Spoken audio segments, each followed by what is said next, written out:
The Earth is very flat. What's going on, everybody? It is Friday, August 6th, 2021. This is Brandon, host of Brandon Show. What's going on? I was a little slow there to click the button. Hence the very odd intro.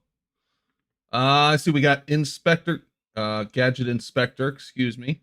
Will Gaston, Bunny Ears, Carlos 888, Paul Rosan, Just Barry 1972. What's up, guys? Happy Friday. Hope everybody's doing okay. Sounds good. Thank you, Bill G. Gadget Inspector took first place tonight, by the way, for those of you keeping track. And what do we got going on tonight? Friday night fights and limited moderation. Try not to have everybody talking over each other at the same time, which is often a challenge for this show. But we'll see what we can do. I do not see Brenda in the Discord yet, but there's still time for those of you who are hoping and praying that she'll join the show tonight, Will and Gadget. And I can DM her if you want me to. Just let me know. Okay. Let's go into Discord and see what's going on. People to clear out. Well, it's kind of what you have to do sometimes because it gets pretty wild. Bob's like, pardon me before you get knocked out the way.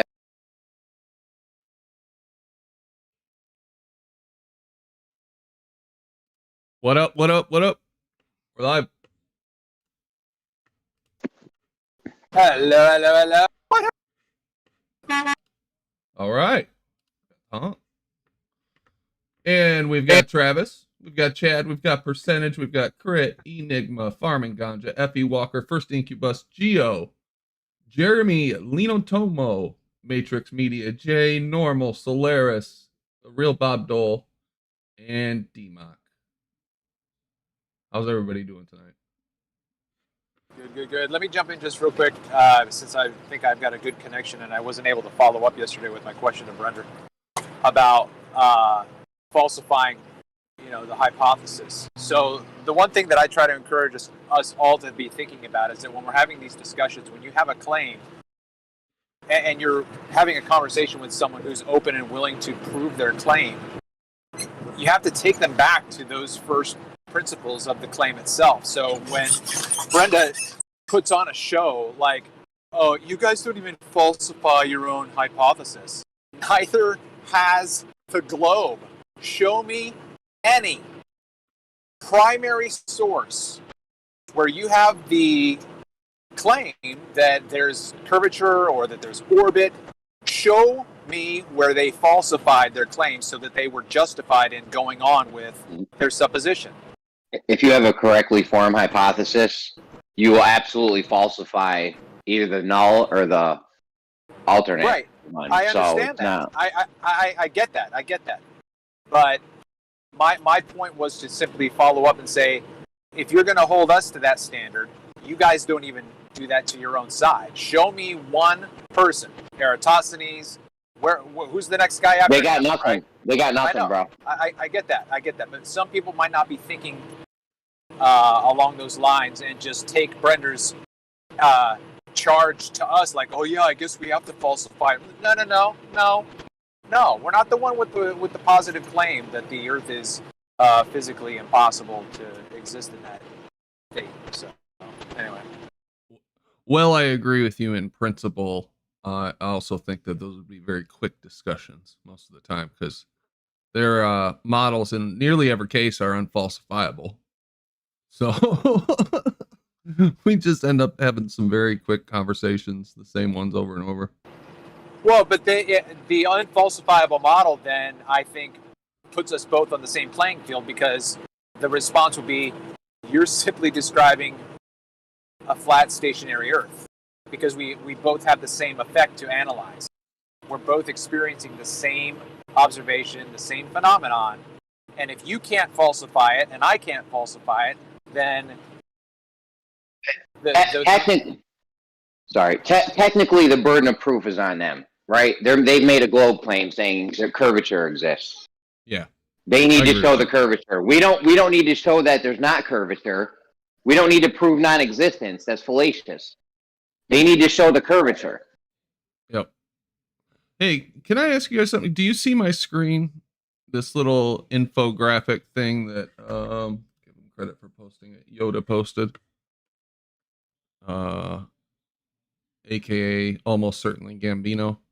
You guys see this? Yeah, Yoda's definitely Gambino. Yeah, that's him. I see it. Oh, wouldn't it be nice to be able to use your regular account, Gambino? It's not going to happen. So here's what I go ahead, Brandon. Well, I was going to ask a question about this. Hold on. All right. Do you see how they've got at the beginning these straight distances, right?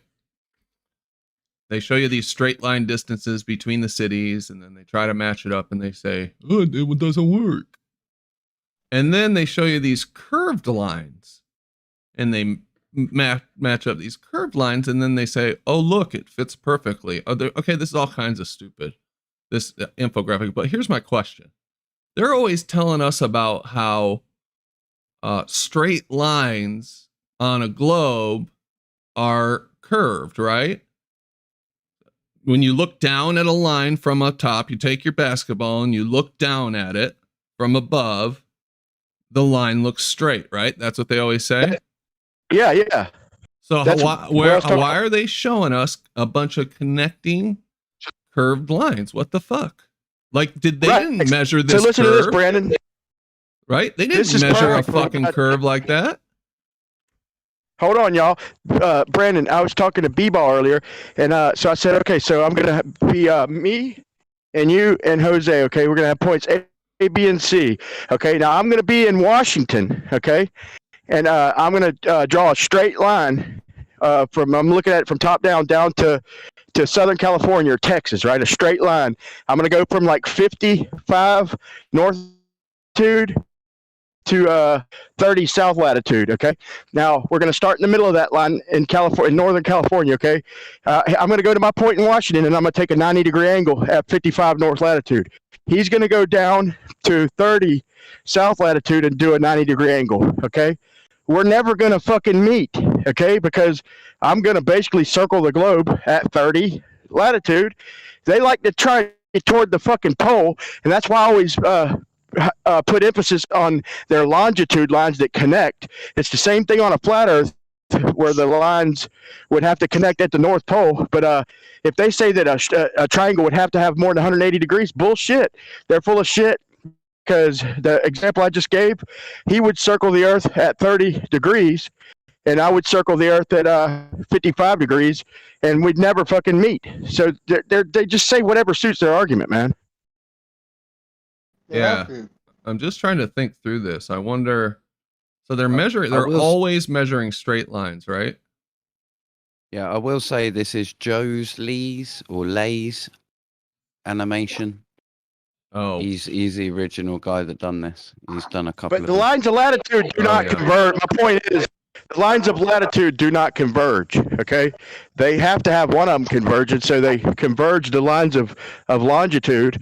But their lines of latitude aren't convergent, so they can't. So it depends on which way you're facing, whether you'd meet, and that would not be a straight line. They're full of shit. It would not be a perfect 90, according to their grid and their longitude. Yeah, it would curve, but that's only a grid system. That's not reality. What you said yesterday, pointing out, basically what I was saying the other day, a line of sight is a fucking triangle, 3-pointed line of sight. Straight lines is a triangle, and it's 180 degrees. Always in reality. Rick, you gotta fix your mic. When you say the word with a P in it, it's like popping or something. Either way, Brandon, if you look in general, I'd done this years ago and showed that it is just straight lines. You just can't do any coordinate transforming. Well, that's what I'm wondering. Is that what you think they're doing, Gleam? Is they're always measuring straight lines, right? And then they're mapping it onto whatever coordinate system they're using for the Earth, transforming it, and then saying that it's curved. But go ahead. This is what you did for this same infographic? For this exact thing, yeah. He cited, it was on this video. I think it will be in its notes or somewhere, probably on an old server. But anyway, yeah. It was just he didn't map them out right. He tried to do a box or a square or something like that. And I don't know, he's got a few videos that he purposefully makes the wrong flat earth. And it's the old tail. If I can make an incorrect flat Earth model and debunk that, that means I've debunked the flat Earth. That's that Exactly. strongman shit. Yep. And That's what I mean by longitude. That when they're modeling their shit out with longitude, yeah, it's got to match a fucking globe because it's converging lines. Okay, so when they try and use GPS or these more than 180-degree triangles, yeah, that's a model. That's not reality. And one good example I could give is a Nazca line. Look at, like I said yesterday, look at some of them lines and find some triangles. They're not more than 180 degrees. They are like every other triangle, 180 degrees, man. Yeah, I'm not triangle. That's understanding what small, you're though. saying about the I- longitude lines for some reason. What do you mean? Yeah, They meet, Brandon, the lines of latitude, they circle the globe and they never converge. You understand? So Yeah, that's yeah, how it I would be get on that. a flat. That's how it would be on a flat Earth or a globe. But their lines of longitude on our model, it meets in the center in one point. But it would have to grid it out in a circle. But the way they got the globe, they always meet. No matter what direction you go, they always meet. So their lines of longitude, in other words, they're just bending a grid, okay? So a straight line would have to meet, or else on their model, it wouldn't be a straight line. On their model. So, you see what I'm saying? Longitude or latitude, they don't connect. You feel me? Yeah. That's the key. The key is following a longitude line. What Right, would end it? Right. So now I'm thinking about this for the very first time. So my question would be, why do they have the longitude lines converging at the poles? Why don't they have it? Why don't they have it bisecting the grid the same way the latitude lines do? That's a good point. If you're going to start a map under the North Pole star rotation and use the sun, I mean, it only makes sense that no matter what the shape, that they started at the North Pole. You know, it seems almost fictitious because I've never seen a shot directly underneath. But still, I think the Air Force had a grid system though that didn't converge at the North Pole. It just it was like lines of latitude going both ways. But then you're not going to have a center point. yeah, But, that's the MTRS. Veach actually showed me a time lapse from under the North Pole once, but I never of the rotation. But I never got the source or anything, or I didn't know where it was from. It was like a GIF or something. But sorry, Travis, to answer your question, they do have a coordinate system that does that, where it's all it is just shifting the sphere and the rotation of axis.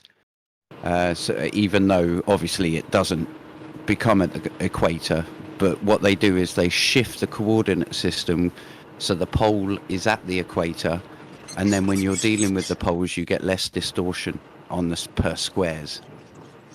So they do it for that reason and that reason only, for less distortion and accuracy. For navigation.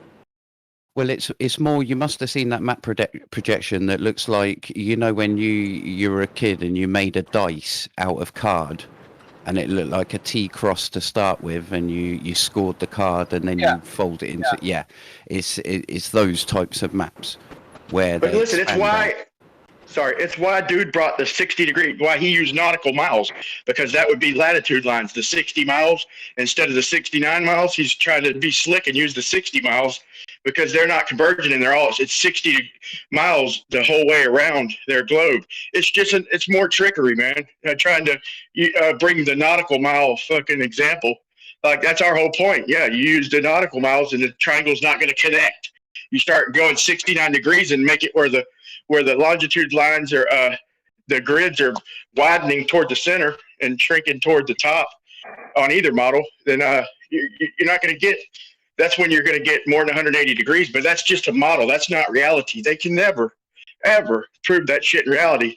And I think the more they talked about it, the more they started realizing, yeah, this is harder than it sounds. I mean, look, we talked about it forever. To prove this shit in real world it's almost impossible, man. You could fall to a model, improve a model, but you're not proving reality.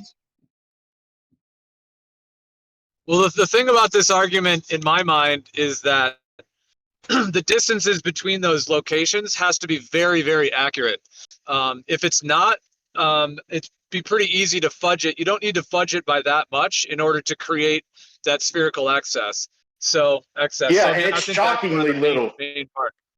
Yeah. I agree, And then the man. way When that we went over it, they're remember? claiming that they're getting these distances is, you know, LiDAR, satellites, and all of that. So, I mean, it's not like somebody's in their car measuring mile for mile. Of course, when you get in it, you know, because a lot of those locations are across the oceans, and then trying to measure accurate mileage in an airplane, that's a whole nother question. And a lot of the flight maps that the flight plans that they're giving pilots all come from centralized government agencies to begin with. So it's like We're, there's a lot of challenges in terms of actually getting the distances. All you need to do is Oh shit, you're roboting Geo. your robot. I don't know if it's me. But yeah, and Hey, then were you how are around? they getting the distances? Are they, because no one measured from New York to fucking the tip of Africa. I know Yeah, that. no, Not I to made this mention, point Brandon, to Brandon. Joe's. Are they I made accurate or this exact point. Remember They're when I was in theoretical. denial, Brandon? Oh, God.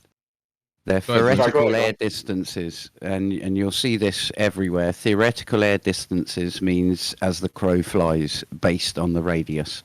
It's all down Remember when to I was the in radius. denial and we were trying to talk about stretching the line, and over 69 miles, you only get like a Hey, few fucking Brian. feet? Brian, Yeah. could you not hear Gleam? Could you not hear Gleam? Yeah, I heard him. I was. It's because I'm stoned. That's all. He was I still thought it was. talking. He Yeah, was I still said sorry. talking. Go ahead, Gleam, and I'm, then I let I'm him finish. Did occupying you hear? I'm occupying the lower frequencies. It's all good. Didn't you say what you had to say, Gleam? I mean, I thought you. I'm done, man. I'm done. Yeah, that's what I thought. Yeah, I said, excuse me. Go ahead, Gleam. well, And then I probably cut out there because I'm driving. I know that was a little empty spot there where I drove through, but yeah, I was just saying in terms of those distances, that's the important thing. Because if they're not accurate, then it would be easy for them to fudge this and make this argument. Yeah, but I want to get the point out, man. It's got to be. You say extremely accurate, and I over agree. I mean, it's got to be. It's so close. It's fucking ridiculous. I was in denial. Like, wait a minute. So you're telling me over 10 miles, a straight line is only a few fucking inches difference than a curved line? And then I go to the triangle calculator and verify that. I'm like, I can't even believe it. It's like a foot. It's. I mean, you're talking about from your wrist to your fucking elbow over 10 miles. However, So yeah, Brian, it would be so. Yeah. at these distances, it's a lot more. Bullshit. How Look, much 69 more, though? miles, Remember bro. how- It's only like a how few much more? feet. How much I know, more but though? it's Can you not- remember how small the? It's not additive. It. Oh, here, let me get my fucking diagrams out. Remember when we were trying to do the chord thing, and it was only like a few inches over like 10 miles or something. Oh yeah, no, Yeah, I and totally for get one why you guys was are like saying a few that. feet. And short distances, it's definitely very tiny. But I'll show you on how it works on big distances. So on short distances, if you take this and you're going along, let's say just that much right there, right? 88 points. That's not going to be a big difference. But you start getting out here, like, and going like that, you can see this gap gets a lot bigger, right? There's a bigger difference between the arc and the what the hell's that called? Chord, right? Chord. You know the formula for it. Do the formula for Paris to New York or something, no? I can't remember. it off the Salute top of my Travis head. anyway. Just for Friday. Happy Friday, everyone. Happy Friday. Salute. Yeah, we need you here. Don't go nowhere, Gleam. We love you. Don't go nowhere. You stuck.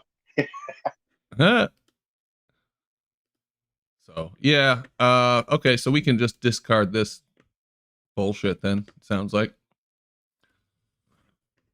No, hold on. Well, I'm gonna look it up. unless Hey, the dude. distances were verified, unless we could verify the distances precisely, I don't think it's a valid argument, especially when they're depending on, like I said, LiDAR and satellites and, you know, these measurements that they can't verify. It's really kind of just dead in the water in terms of getting to a real conclusion. The distances would have to be verified in order Yeah, for let me this ask to. Brandon. Yeah. I Sorry, agree. let me ask Brandon. Brandon, do you think it would be what do you think the distance is? What do you think the difference is in a straight line and a curved line over 100 miles? I'm gonna do the math real quick. If anybody cares to take a guess. Over 100 miles, I don't think it's very much. Well, that's a pretty long way, man. When you're talking a few feet, you know. I mean, Yeah. what road is straight enough to measure that physically? You know. Well, the only Yeah. way these lines are curved is on the vertical axis, meaning horizontally they are straight, like over the hump of the earth, like that horizontally it's a straight line, but vertically is where it curves. So that's the part of the actual curve of the earth that creates the curvedness to where they're creating a triangle. It's only that part that's curved. The actual points, on the horizontal axis, it is straight on that part of it. It's a mile anyway. Over 100 miles, it's a mile. See that it starts to get significant there. So last night, RC Meisty, I don't think he's in here, is he? He brought this up as his proof of the spherical axis. He said, if you show me how to map on a flat surface these distances right here, and they're evidently LiDAR measurements. And when we started to get into the details and asked him, how are these measurements done? Walk us through it. What's going on here? He dropped out of the call for whatever reason. Does Gleam, if anybody has heard of this argument before, I would think it'd be you. Are you familiar with what he's pushing here? All it would be is LiDAR tracking, and it will be planes going from airport to airport, and it will be a distance recorded, I would assume. So they're not And then- measuring the distance between them with LiDAR. They're just saying, okay, the plane was here at this time. Now the plane's here. And in between, it's this, right? Yeah, it's identical to the previous argument that you just had up on screen. What they're basically saying is that when you get down towards the southern or the bulbous part, the flat Earth should be a lot longer. This whole journey basically around the world should take a lot longer if the Earth was flat. That's what they're basically saying. Right. I'm just That's what I wondering get about from the LiDAR part, what he means by we measured it with LiDAR. Like, what? Yeah, LiDAR's just like radar, yeah, but using light, and it is a tracking. It's a tracking system, so you can literally, as long as you're cuddling up against coasts, and that's again another thing. The theoretical air distances is as the crow flies. However, the recorded distances by flights are normally hugging up to the likes of coastlines because you want to be near a coastline if you're going to crash, and Yeah. stuff like that. So there's additional mileage to add on to any flight, good point. regardless. Deviate Yeah, for but- storms and whatnot too, and all that shit, right? Yeah, but obviously this fits within the globe framework. This what he has put down. But what he hasn't done is then gone, this doesn't work in the flat Earth framework because of this. He's just gone on the same assumption. If you see in your previous video exactly what Joe's Lays did, he put it on a flat surface. He put the square on a flat surface. Yeah, as if the interconnecting cities, yeah, so you can see it there, as if the interconnecting cities would not be a trapezium or anything. Look how he does it now. Right. So yeah, I can do a square. I'll just put it anywhere, basically. I appreciate you guys using my distances here. I just noticed that. Oh, is that RC Meisty? Yeah. Oh yay! What's up, man? I was just asking if anybody knew about how these distances were calculated using LiDAR because you had to go yesterday or whatever. Yeah, no problem. They're not calculated; they're measured. This is Can the you flight tell me thing. about how they're measured? Yeah, they're typically. I mean, there's actually 3 or 4 ways you can measure them, and these distances are taken directly from LiDAR and GPS measurements, and then the second way that they're confirmed and tracked on a flight is through onboard ground-based height and ground speed radar. Okay, so let me get this right. You're going by GPS, right? No, You're they're using- not just GPS. You're using LiDAR. So lidar is measuring the actual distances, and then How? you track those distances. Yeah, how? How? Through onboard. Yeah, you track those distances through onboard radar, altitude, and ground speed. Of a plane? Yes. So it's in its plane. It's pinging down below. How is it measuring the distance? So it measures the distance because when you fire radar at the ground and you receive it back in your airplane, okay, it's measuring your ground speed, and it's also measuring the distance traveled over the ground or the water. Okay. Are you accounting for refraction in this? On radar, Yeah, there's. Are you Straight so- down, straight up. There wouldn't be any. It's so quick. It's like a quick bounce down up, and Yeah. before So you no can even get refraction the involved with second. this? Okay. Not Well, not really. not in any significant way. No. I see. What, So it is a little bit. what It's apparatus do you pointing guys down. use Remember, to it's measure like those looking things? directly up. Yeah, but the point- plane's the traveling. point is here is The plane's traveling though, so by the time you shoot a beam down and then it gets back, it's got to go back up to you, right? Yeah, the Yes, plane's got to travel done it- faster it's than the done it- speed of light to beat it. Yeah, so that's Right, not well, happening. So no, there's that is refraction happening. involved with this. No, Oh, it is no, happening. no, it's a laser. Point, guys. Hey, Hold on. Jeremy, stop RC, getting go caught ahead. here. My Stop see, being what caught in the loop. technology? What Hey, technology? hold on. are Let you him using? explain. Guys, oh my gosh. We've been talking all over him. Let him explain. Go ahead. So, this is basic height and ground speed measuring technology. What There's is two called? ways to track it. There's two ways to track it. One through that, your height and your ground speed radar, and then the second is through GPS coordinate measurement, which also measures your ground speed because these are backup systems. So these are What not calculated measurements. These are What is actual the measurements. name No, they're not actual of the measurements. apparatus that you use? What's the name of the apparatus that you use to take these measurements? LiDAR. No, lidar is Hey, was the original. It's like the original actual tracking of how do you actually measure the distances for the first time. Airplanes track them through onboard radar and GPS. LiDAR. Hey, I gotta Let say me- this since I let just me did go the math, check that. Brandon. It's 52 over 138 miles. That's 2 degrees. It's 52.8 feet. That's the difference between a globe with a radius of 3959.8. Okay, and that's not using pi. That's using the You gotta do like 1,000 miles, bro. 0.1415. They're going from New York to Paris, bro. You gotta do like, I don't know Oh, how yeah, many, yeah, maybe yeah, yeah. 1,000 miles. It's a square Right, there. so, It's yeah. not So- functioning. yeah, the So great what- So scale it's negator. crazy. Brandon, can I? I'm with you on that. Hey, Brandon, can I explain something that's really important about these measurements here? Is that these are not. They're not measurements. Dependent on- These are not measurements. Sorry, Jeremy, can you shut up for a second? These are not dependent on any map or coordinate system whatsoever. How is that possible? The point of having 5 cities with the distances between all 5 cities is because this is not about trying to put this on a map. In fact, the challenge is, can you put these distances on any flat surface and have them remain connected together? You said they Right. use GPS, and then you Doesn't said make it's not any based on a. Still. You said it's based on GPS, and you said it's not based on a coordinate system. No, what I said was that these can be measured through GPS. And then you said it's not Jeremy, can you shut calculated. up? I'm in the middle of a sentence because you got what I said completely wrong, and I'm correcting you.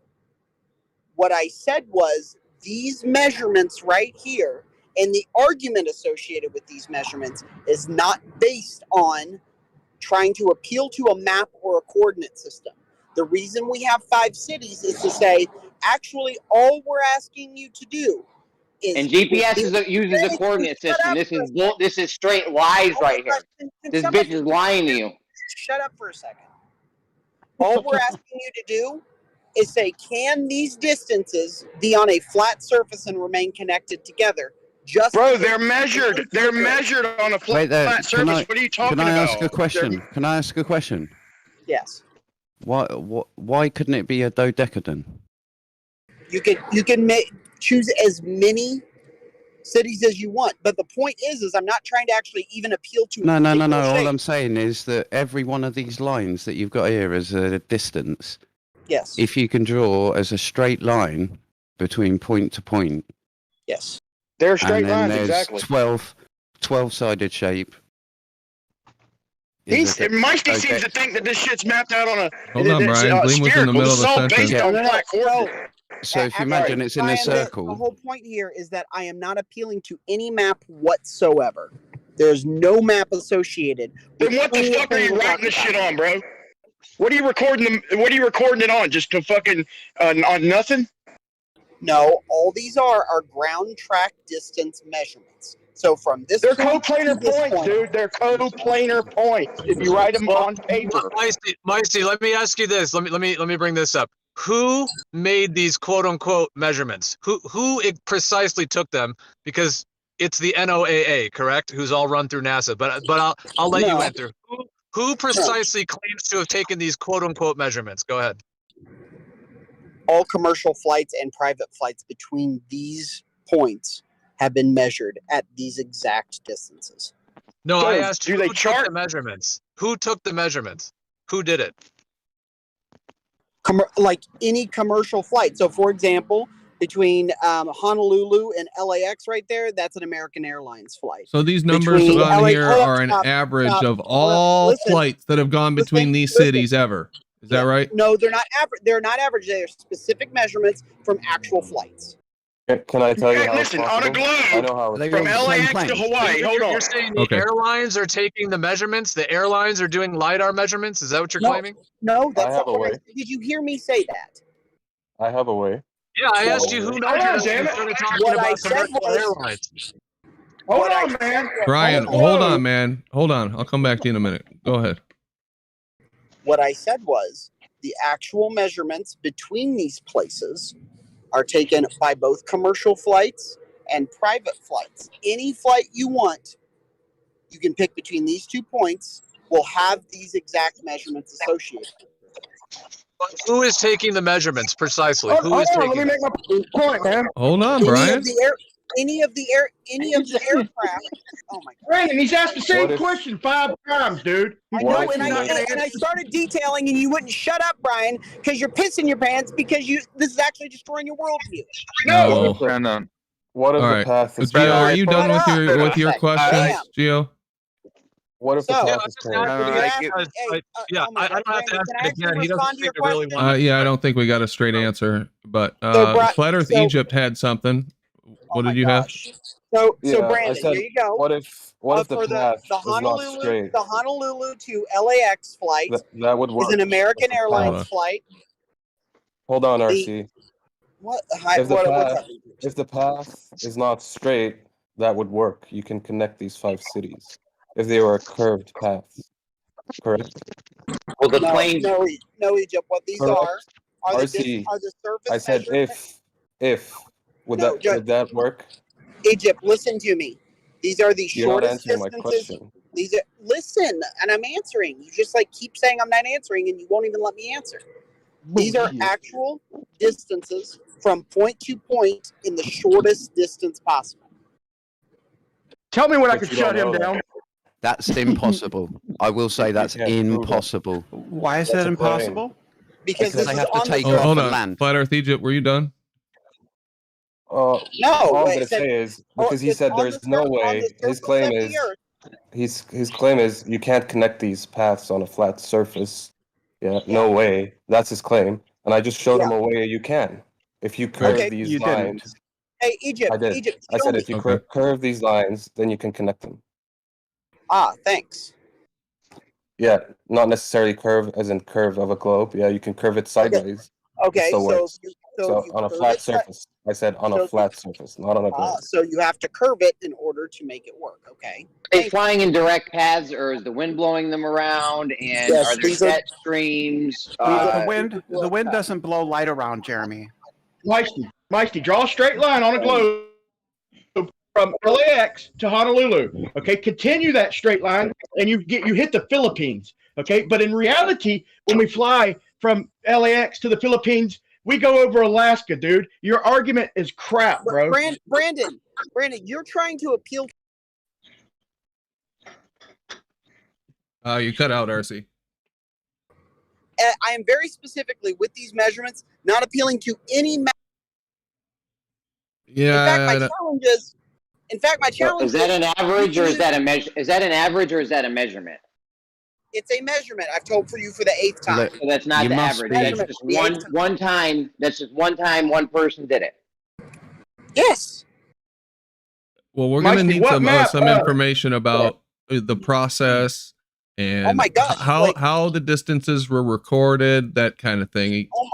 This is there's something going on here where you're either mapping to a globe or you're assuming a curved line is straight or some shit. Could it be that the Earth is in fact a globe? No. Hey, guys, hold on. This is the easiest part about this. These are all verifiable distances hundreds of times over. Mikey, what map does a straight line? There is no map here. I don't believe that. Okay, but still, you could answer this. There must be if you've got the coordinate system there. You've got N and W. Like I wasn't even talking. See, I'm a little bit confused. Are you saying these planes follow what they believe to be the shortest distance, and then they record that in this? So how do they know? And if they're moved around by the wind or something, how do you know that that's the shortest distance? Good question, Rumpus. That's what I asked, and they acted like I was stupid. 100%. Good question, Rumpus. So Rumpus, the way that you actually track this is through GPS. That you know that this is the straight line distance. Then you measure, is this with your actual onboard height and ground speed radar? Is this the actual track you're following? Right. So in other words, they're following a GPS trajectory and then measuring how long that is, following that GPS trajectory. Yes. Okay, well, that's not so. It's not an empirical thing of measuring the shortest distance, is it? It's using the GPS path and then saying how long is this, and then presumably that will agree with what the GPS will say. So the challenge would be then, all right, find me a shorter. All right, that's fine. Find me a shorter distance. Salute your honesty, Rumpus. Hold up. Good comment. Happy Friday. Happy Friday. You're a moron. So find me a shorter distance then between these 2 points. I invite you to. Come on, man. No, really, go ahead. This is totally unverifiable by us. Look, my man. Look, you've got a coordinate system by the factor that you've got north, east, south, and west, because that's in relation to what, and that's got to be a coordinate system. And these distances, exactly. Rumpus's point was exactly valid. Yeah, and the other point about it being a curved line versus a straight line is exactly valid because that's geodesics. And what the fuck? Sorry. Yeah, and so the point is, and the third and final point is that. Hold up. Yeah, at the end of the day, these are all different planes, aren't they? Or is it exactly the same plane? Listen, you can get on FlightAware, SkyVector, or any other flight planning software. And they will give you theoretical air distances, as we were saying before. That is approved by the FAA, and without a map, get these exact distances between them. If you'd like to, you can verify them. It's not without a map. They're using I don't know why y'all argue that. GPS uses a map, for God's sake. It has a coordinate system. It doesn't use a map. It doesn't use a map at all. It gives you coordinate in 3D system. Space. It does not use a map. It just gives you coordinates in the 3D space. ECEF coordinates. Yes, and you attach it to Earth. A map. You're attaching it to Earth by doing. No, you're not attaching anything. There's a complete coordinate system independent of Earth. What does ECEF mean? It's just the origin. It's not that. Other than the origin. So you're attaching it to an object, aren't you, Rumpus? But there's not. But that's just the center of the object. It's not just the rest. The object could be banana shaped. So you and the object the Earth could be banana shaped, and it would still have the same. You have to map where the fucking towers are transmitting signal for. The Earth could be banana shaped, and it would still have the same. Guys! Holy shit! Let Clem and Rumpus go back and forth. Shut up. Friday night fight. The Earth could be banana shaped, and GPS would still give you the same 3D ECEF coordinates. Jesus. So you have to map them transmitting towers on a banana then. No, hey, stop here. Here's the actual thing. What you have to do if you're a flat earther is say, okay, either these distances are wrong, or the Earth isn't flat. So if the distances are wrong, transmitting then towers for the GPS, bro. Ron, why are you interrupting him? He's just trying to make a point. He's trying to make a freaking point. Take 20 seconds. And the point is you either have to deny the distances or you have to say the Earth isn't flat. If you deny the distances, then we're calculating on airplanes that I freaking fly. We are calculating these distances and our times and our fuel incorrectly, and we die. Yeah, but you guys think straight lines are curves, so I disagree with you. We I don't think those are only two options. Geometry. Because listen, and let me respond, Rumpus. Okay, now them transmitting signals have to be coming from somewhere.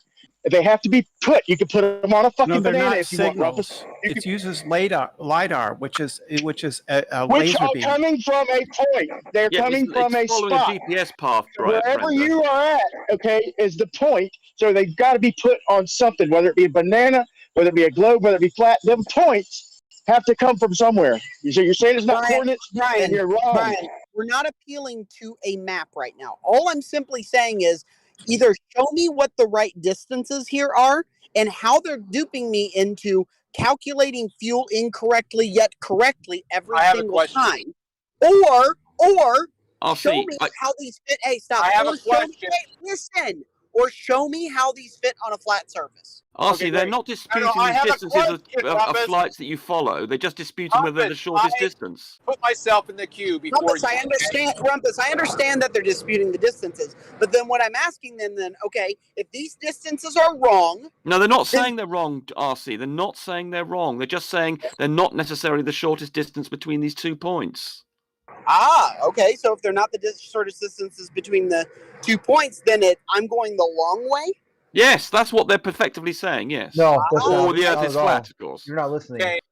I'm saying... Okay, my question real quick is, when an airplane is flying over the land and it's sending its radar down to measure its ground speed, how does it account for a mountain range? Because when you drive over a mountain range in a car, you're going to have more miles than if you were to just drive over it straight across. So how does an airplane then account for that difference in distance? It doesn't. Yeah, the way that all it is doing is sending back pings for how long does it take to get down. Right, so it's treating it like a flat surface. Listen. Yes. It's sending down pings to say how long does it take it for it to emit and then come back. All you and did then was say the same thing. Stop. And then it's saying, all right, how long did it take to get to come back? And then you can calculate basic speed from there. With basic speed, you are going to get basic distance. Okay, RC, just to reiterate what I just said then. So it's treating it as if it's flying over a flat surface. No. So then how does it account for differences in elevation? It doesn't have to as long as it gets a ping so back. then it's treating it like it's a flat surface. Okay, thanks. Incorrect. Meisty, I thought LiDAR was just used to determine the height of something above. It's exactly that, Rumpus. So I don't know what. So what's LiDAR got to do with determining distances in a horizontal direction? Yeah. So no, what they're not doing in a horizontal direction. All they're doing LiDAR is how you actually measure, like map out everything. But only height. Hold up. And then you're using radar to actually measure your height and your speed over the ground. Huh? LiDAR is not used on commercial airplane. Radar is used on commercial airplane. LiDAR was one. They said, how do you measure these distances? I said, LiDAR is one way you could do it. The second way, if you want to verify it, is on a commercial aircraft. You said this was done using LiDAR.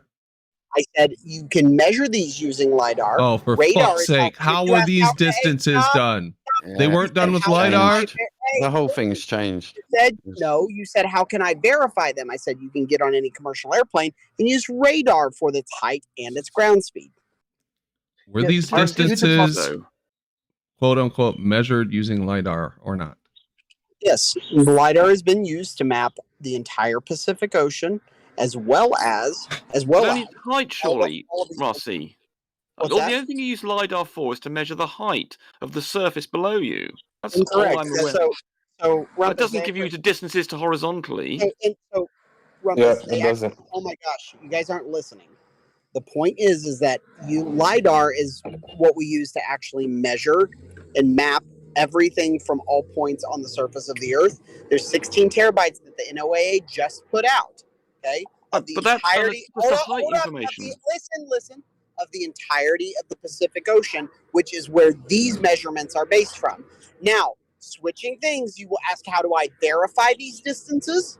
You said you can simply use aircraft from commercial grades and actually use radar to measure the height and the speed across the ground that verify all of the LiDAR distances. So but surely the way, sorry to interrupt you, Meisty, but surely the way this works is you get your GPS coordinate, and then you use LiDAR to work out what is the height of the thing below you, and that's part of the mapping. So it's a combination. Forget LiDAR in commercial aircraft. There is no LiDAR in commercial aircraft. Absolutely, I'm not saying there is. I'm a bit confused about the use of LiDAR on this. I thought LiDAR, and as you just mentioned one of the things it's used for is to generate a map of the Pacific Ocean. So what I would imagine is happening, just like there's been maps of things like the Isle of Man, for instance, is where they get the GPS coordinates of something that's emitting a LiDAR signal downwards, and then they use LiDAR to determine exactly what the height is, and that's all the LiDAR part is used for, the coordinate of where that... Right, so LiDAR's got nothing to do with this horizontal distance, has it? Exactly that. It's radar and GPS. I may have misunderstood. Let Meisty respond, Gleam. You guys are conflating the two questions I was asked. The first one was, how are these most accurately measured? And that is through LiDAR. No, but these are horizontal distances. Sorry to interrupt you again. Sorry. Listen, said that earlier. Hey, listen. No, this is all bullshit, RC. Stop talking. Let him finish. God's sake. No. He's in the middle of an answer. It's Friday and you just interrupted him. I know I did. I'm sorry, Meisty. I know I set the precedent. Sorry. If LiDAR has nothing to do with a horizontal measurement... Well, he's trying to say there is. Can you listen for a second? Damn. He was saying I was wrong. Let him respond to say why my point was wrong, and it is involved in the horizontal distance. What I said was LiDAR isn't about the horizontal distance in and of itself. You can get horizontal distance from LiDAR. That's the first way you can measure it most accurately. The second way you can verify this independent of LiDAR is use something like a commercial airplane. Great. Okay, great. Now listen, you said you can. Okay, we can't. We don't have LiDAR. So Brandon, shut up. Brandon's question still remains. Did they measure horizontal distance with LiDAR? Not can they? Yeah. Not could they? Yeah. Did. But not on this list. Yes. This is the same question. This is just an ad hoc list created. Yeah. RC, you debunked this yesterday. You debunked it yourself yesterday. Big boys are talking. So this you debunked this. Let him respond, for God's sake. This list is derived specifically from aircraft radar, ground track, and ocean track measure. Yeah, and I said, so what if this is true? What do you do next? You said you abandon the delusion and now be able to engineer actual things for the betterment of humanity. We're having a big boy discussion. Yeah, this is what you said yesterday. So I said if this is true. The responding to your question, you guys are conflating two different points that I made. The first point was, how can I accurately measure this, which is LiDAR. The second point is there any other way to verify this? The answer is yes. It's with onboard aircraft radar, ground. All right. I don't see how LiDAR is verifying this. I don't see how LiDAR is verifying the horizontal distance. It's not. It's just a fancy buzzword he threw in. Let him answer. He said I got that wrong. I'd just like to know why I'm wrong in thinking that. Yes, because LiDAR will give you an entire map of the surface of something. If you have an entire map, but the transmissions from LiDAR have to be coming from a point. Why do you not understand that, dude?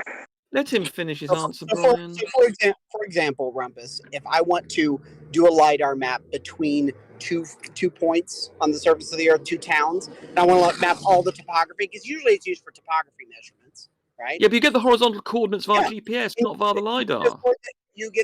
And on LiDAR, if you are getting those topography measurements, you are also getting a horizontal distance. You're drawing a line on the Earth. Based on GPS.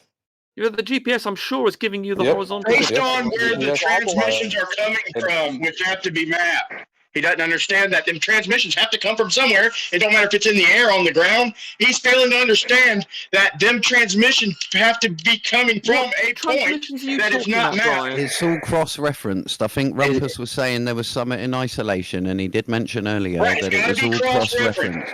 Is this horizontal distance? Is this horizontal distance you guys keep measuring a horizontal path? I'm sorry to repeat myself, Rossi, but I think LiDAR is just used to determine the height. In other words, with the topography. In other words, what is directly below and it's not involved in anything to do with getting your horizontal position. So it can't be giving you information about how the distance between A and B. It can only tell you how high you are at some point in your path. Yeah, you debunked this yesterday, RC. Yeah, Rumpus. I got a quote right here. That's incorrect. That's incorrect. You can't. If you are actually mapping out, Rumpus was wrong. Note the time, Brandon. Is about to explain to me why I miss. I'm not saying it's absolutely. That's my understanding. Does it take 10 minutes just to get an answer so simple? Can you explain how it does then give you that without GPS, please? Please, it should take you like 1 minute to answer this. He was in the process of explaining to me why my interpretation is not correct. All right, let's do it, and this time let's get an answer. Well, you're interrupting and answering. Shouldn't have took 10 minutes. Oh, for God's sake, let RC answer. RC, so why is my understanding wrong about LiDAR only being used for vertical topography? Let me explain, Rumpus. Let me explain. Okay, so if you imagine you've got a pulse of light coming down from a plane, yeah? You are figuring out the elevation. You are spot on. No, you're not. You're not figuring out the elevation. You're figuring out the topography below you. You need to know your elevation. So you're wrong. You do not figure out your elevation. Wait there. Doesn't the plane already know its elevation? So, that's right. So it's not figuring out its elevation. Is it? You need to know the elevation. Rumpus, are you going to interrupt me explaining? Yeah, because you're speaking bollocks. I didn't get an answer of RC. Well, this is what he was explaining earlier. No, you weren't explaining to me anything. You're making an incorrect analysis of how it works. Listen, you're not listening. Rumpus, you're not listening. It can detect, let's say that there is an elevation what way I've change. Misunderstood it, and you're telling me something that's incorrect. Listen. It can detect whether there's an elevation change, yes or no. No, you can't. The elevation is determined by something like GPS. All the LiDAR does is to tell you what is the nearest point of the Earth towards you. It's not determining your elevation. That is elevation, isn't it? No, your elevation. So if there's a mountain, if you're flying over a mountain, that's not going to be nearer to you. Doesn't change your elevation, you utter moron. No, it changes the elevation of the land, you twat. You're misunderstanding because you're panicking. Shut up. Yeah, because you're panicking. Rumpus is pure retarded if you don't understand what you're panicking. I'm saying if you go over a mountain, your elevation changes. You twat. No, I'm saying the elevation of the land changes, and therefore the light comes back quicker. Does the light not come back quicker? Why LiDAR does more than just... Does the light not come back quicker on a mountain top than on the sea? Gleam, get that point out. There you go. That was a good point, Gleam. Yeah. The light will come back quicker at high elevation on the ground. You're still at the same elevation in the plane, but you get the light back quicker. Now listen, this is the key point. Now once you know a base control figure of, i.e. sea level, the sea, you can then detect elevation changes and your distance because you're pinging it every second. You can measure the distance between your different pings coming up, and then you can minus off the topography to say that over a constant elevation. This is the mountain that we're going over. This is shortening the light by this, so we need to. If it was this, very good, then it would go back down to surface level, and then that would be our distance, and you'd be able to get a distance calculation from that. Yes, but your Rumpus, elevation is known. You can't do that on a globe. Are you guys gonna let me actually respond? No. So, Rumpus, the point is that when you're muted. When you're oh my gosh, you guys. He's gone, dude. RC. Yeah, the point is that when you are using LiDAR, you actually are correct. You're getting a 3-dimensional representation and mapping of what's happening on the surface. The entire shape of a surface in 3 dimensions. That would include horizontal. Okay, and you didn't hear that. I can't respond because every time I do, I get fucking muted. What's that? Go. Who unmuted Leaky? Gleam was in the middle of a sentence, bro. Calm down. I said, good job, Gleam. Way to explain it where even Rumpus can understand. Holy After shit, he was dude. fucking Brian, your mic. Shit, Your Brian. mic, Brian. Okay, So, guys, RC, I asked you yesterday, if this is true, what do you do next? You said this, you abandon the delusion and now be able to engineer actual things for the betterment of humanity. I commented with you, I said, I predict that to be false, that you will reset back to the same thing you were yesterday, day in, day out, as there's nothing new under the sun. Thanks for And this. what Thanks did for you the do? psychoanalysis, Cred. I will take your feedback into consideration. Did you engineer Is anything? anybody else? I'm not even done with my question. You're interrupting, dude. You cry about interrupting. You keep interrupting. You're a lunatic. So what did you do? Did you engineer anything, or did you reset? Thank you for psychoanalysis, Crit. It will be taken into consideration. See, I'll just ask you one quick question. Yeah, what's up, man? A map created by LiDAR. Can you do that without GPS data? Or is it done without GPS data? You can do it without GPS data, sure. Does anybody do it without GPS data? I think the NOA might do without GPS data. You can always use GPS data to. It's always used. Actually, GPS is used to show, like, it snaps the image onto the GPS coordinates. Is there something wrong with using GPS? Well, not when you're trying to prove that the Earth is a globe, right? No, hey, but Flat Earth Egypt, here's the deal, okay? I am 100%, and you've heard me say this 1,000 times, I am 100% willing to say, okay, cool, all these distances are incorrect, or they're not the shortest, or they're not the longest, or just tell me then what are the correct distances, or tell me, and I'm not even asking for a map, I'm just saying give me the correct distances between these points here. And then if not, then tell me, all right, well, how do you fit these together on a flat surface in any configuration you want? So at no point do I appeal to GPS or a map or anything else. I'm simply asking, okay, well, then give me the correct distances. Okay, can I Well, respond, Jeremy? I actually showed you how you could do that. You just You can't did. believe it. You never showed me. The point. With the same Listen, distance, listen with a to me. curved line, would achieve what you want to do. So you don't hear the irony in what you're saying. Meister, you don't understand the irony in what you're saying. Okay, Hold on. What is the are you irony writing in what this he's point saying? down on? So he's Because I literally said saying- curved line. He's literally but saying, he's- oh yeah, if I curve the lines, then I can lay them out.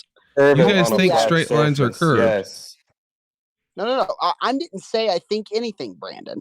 I simply said, do you not see the irony in saying, oh yeah, if I curve the lines, it works? There's no irony because I said curve a line on a flat surface. So there's no irony there. So okay, cool. Then what is the actual shortest distances between these points?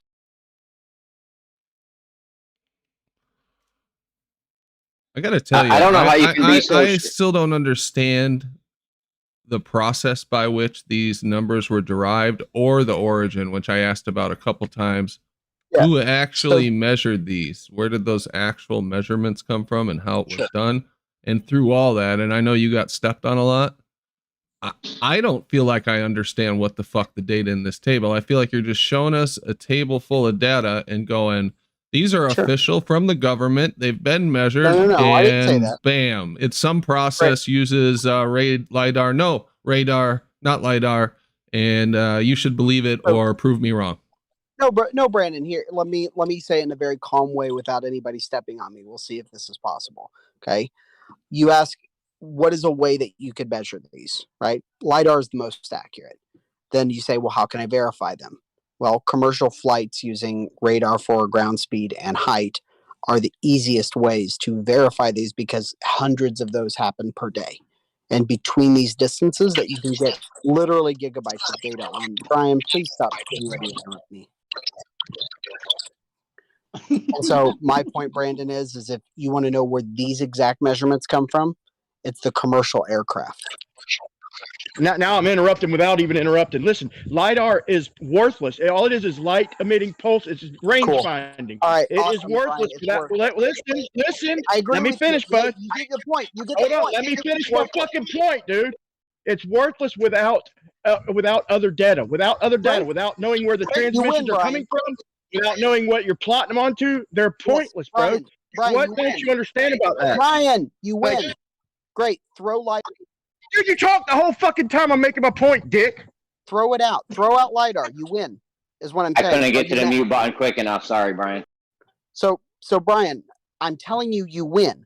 You can throw out LiDAR, no problem. Brandon, so to make it super simple, just use, not any corroborating data, just use airplane measurements from radar using ground speed, distance, and altitude. That's all you need to use. How do I know if the plane is going in an actual straight line? I mean, there's just so many things to control for in that scenario. It doesn't seem like a practical way to figure it out, but if this does it for you, you know. Look at, this is why I kicked it right back to him. So what would be your practical thing to do, Ricey? And I'm actually trying to have a conversation. Yeah, that's what I'm saying. This is the ball's in your court, dude. You're on offense right here. Yes, Crit. Thank you for the Yeah, and what do? You reset. You went back to defense. I know that you've shown that what you have here is nothing. It's nothing completely. All right, Brandon. What do you do each day? You reset back to this is a debunk of flat Earth. Yes, it's like yes. Thank you, Crit. Like Pinky in the brain. What are you gonna do today? Crit. Thank you. Yeah, so you've got nothing, dude. Okay, and you come back here thinking you're holding the trophy. You think you've got the slam dunk, but you just go back to a prevent defense. When are you going to when are you going to spike the football here? You said your spiking the football would be to abandon the illusions and engineer an actual things for the betterment of humanity. Where is this actual thing you're ready to present today? Here, we have the defendant of the globe. In debate court, he has no evidence, but he states a claim. Welcome to court. I don't know. Actually, I appreciate. I'd like to see more details on the process by which these numbers were derived and how they're mapped out to the surface of the Earth. But it's just not enough. Why, you guys hear me? Why is there temperature? Yeah, we hear you. Yeah, Rodney. Oh, I'll wait. I just have a question for RC when Brandon's done. Yeah, give me 1 second. Let me. Brian's logic had input, and then you can go. Brian's logic: GPS uses XYZ flat plane coordinates. They're mathematically converted to spherical and lat long. The chord line of the wings cannot go below 0 degrees horizontal without the aircraft losing lift. Thank you, Brian's logic. Gibberish. Go ahead, Rodney. Of course it is, right? Yeah, it made absolutely no sense, Brian. It made no sense, Brian. XYZ is a flat coordinates, right? X, Y, and Z. I mean, he's actually right. Rodney, It was actually Rodney, correct. go ahead. The ECEF is a 3D coordinate system. Go ahead, Rodney. But they map it to a coordinate system. And then something like your GPS receiver turns that into spherical latitude and longitude coordinates. That actual part of what he said was correct. That's exactly what I was saying. It's flat, not 3D. Not gibberish. Oh, great. Chike is here.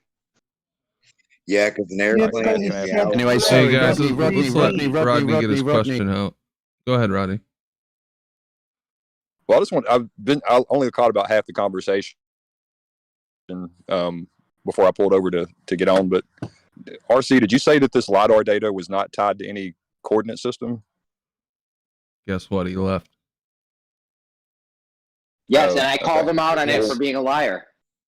He's not a liar, you stupid wanker. He wasn't allowed to answer. He never got, and I never heard his answer to my question about why he thought the LiDAR was in some way responsible for something, because you kept on interrupting him. But we never know now. Yeah, I didn't interrupt him. Yeah, if I remember, you were the one that interrupted. I interrupted him once and apologised. I didn't interrupt him. Then Gleam came in and then he decided to interrupt his answer. Shush, you're interrupting Rodney now. Yeah. When you're breaking actually use mapping and things like that. I'm sorry, is that better? Yeah. Okay. I was gonna say, we use LiDAR in our surveying drones, and if it's not tied to a known point on the ground, then your data's breaking up again. Oh yeah. In the case of You're these basically planes, confirming my understanding. Hold on, Rodney's saying what I've been saying the whole unless time. it's tied to a ground base. Thank you, Rodney. No problem.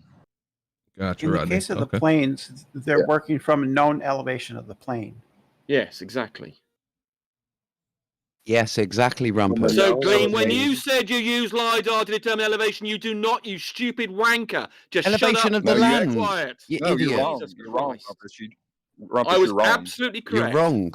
No, you're not. Elevation of the LiDAR. land. Yes. That's the LiDAR point. collects elevation data. That's what it does. That's Yes, exactly what LiDAR exactly. does. Yes, which is what I was saying, and No, you told me was know wrong the because you're a elevation of the panic. drone. You do not determine your elevation. You know said- the elevation of the plane. You dick. Yes, but you Rumpus, don't. You said you want to determine listen the to what elevation we of the plane say, from Rumpus. the He data. say the elevation of the land, not the drone. Jesus Christ. You were wrong. God, you're a moron. Yeah. So anyway, Well, Yeah, everybody's Rumpus, in a you're good wrong. mood. You guys know it's Friday, right? Weekend's coming up. Beautiful Yeah, day it's cool. out. It's cool. It's cool. Is there any verifiable, repeatable, novel evidence for the flat Earth? Yeah. There you go. You Outstanding. got any of that for the globe?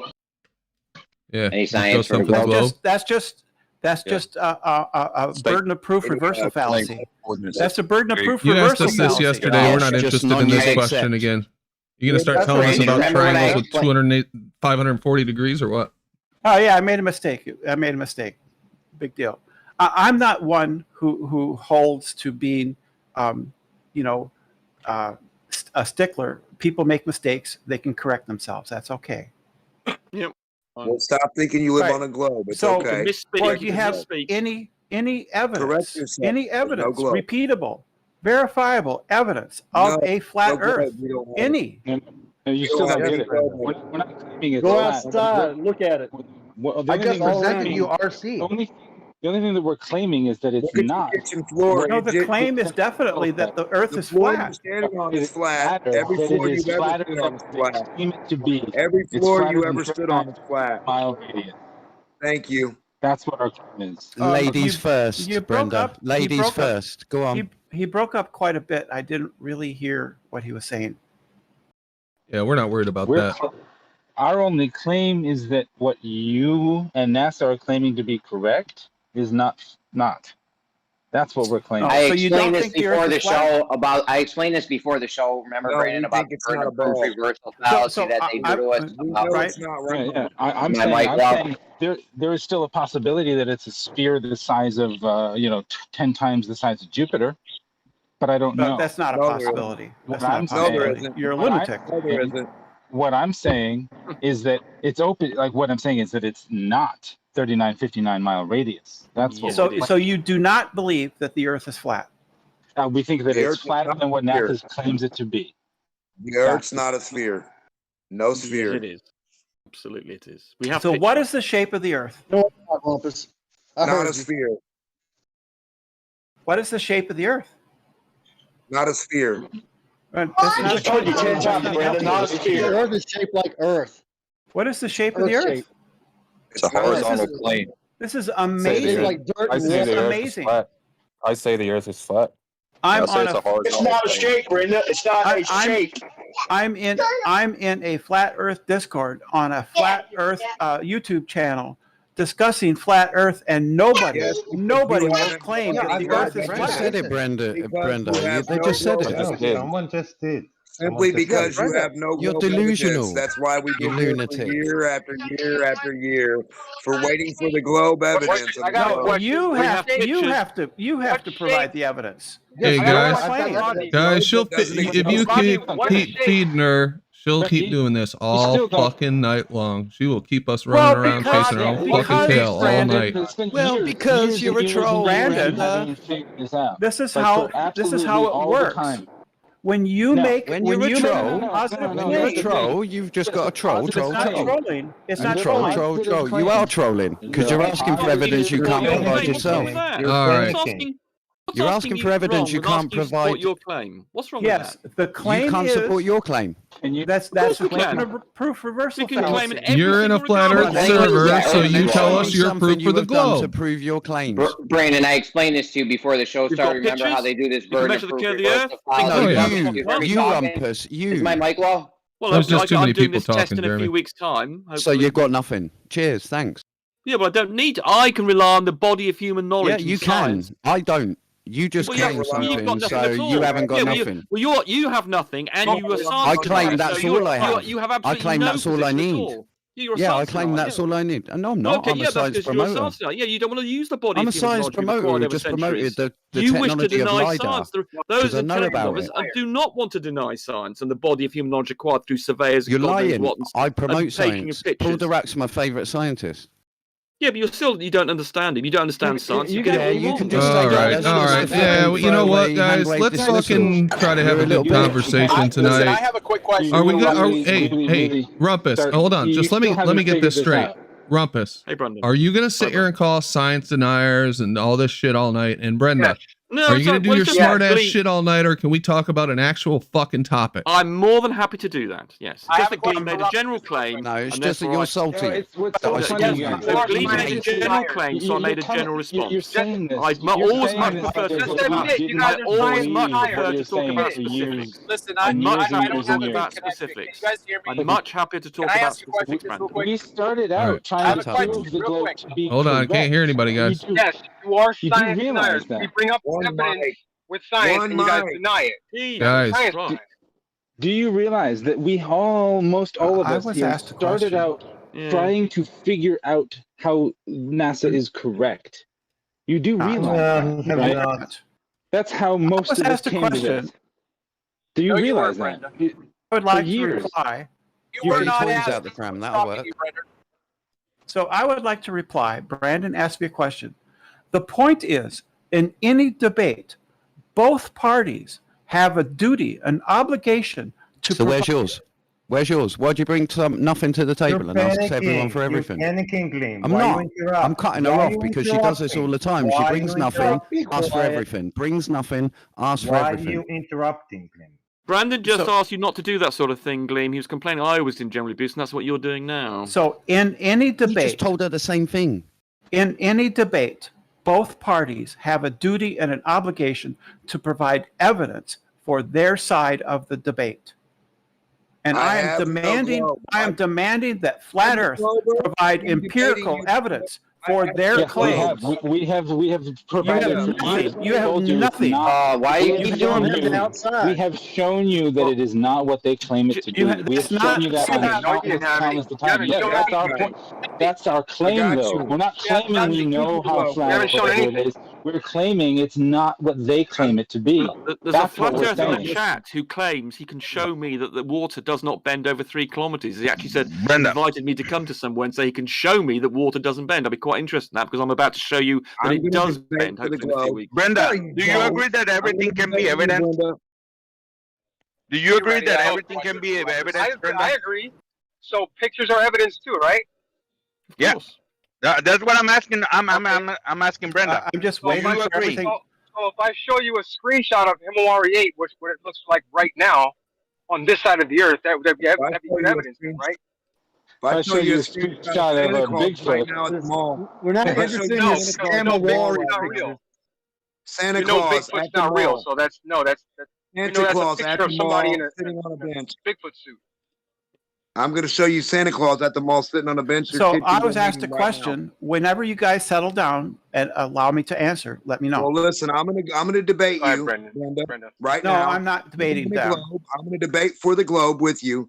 So No, you I'm bring not your debating globe them. evidence, I'll bring my globe evidence, okay? We're So both I was debating. asked a for question. the I would globe. like to answer it. We're gonna Whenever debate you're each ready, other. let me know. This is how this is going to work. We're going to debate each other. You're debating for the globe. I'll debate for the globe. I have no globe evidence. I'm a loser. Your turn. Yeah, so whenever you're ready. Go ahead, Brenda, for goodness sake. Take advantage of the Yeah, game. so I was asked a question. Go ahead. I was asked a question. Well, come on, Brenda, get on with it. They keep talking. They keep No, but they talking. did stop, actually. You So have nothing. evidence. Evidence is a fact. I don't have any evidence. See, I can't talk. Yeah, you've been Evidence overtalked now. is It's funny that and you think anyone I'll wants let to hear Brenda what you make a have to say, response, Brenda. for God's sake. Evidence it's is fine. subjective. It's fine with Oh, me. It jeez. shows the intellectual bankruptcy of Scientific that evidence position. isn't Come on, Brenda, subjective. get it out. Evidence is a fact that lends support to a hypothesis.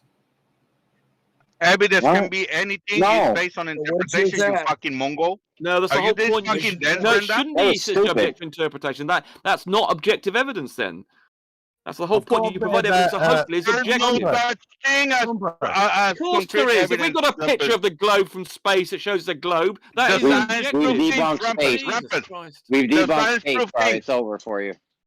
The debunked science proof space? things, Rumpus. What have Answer. you debunked, Jeremy?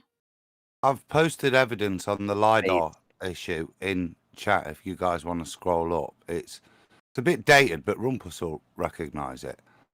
It's Chris Monksworth work in Blender.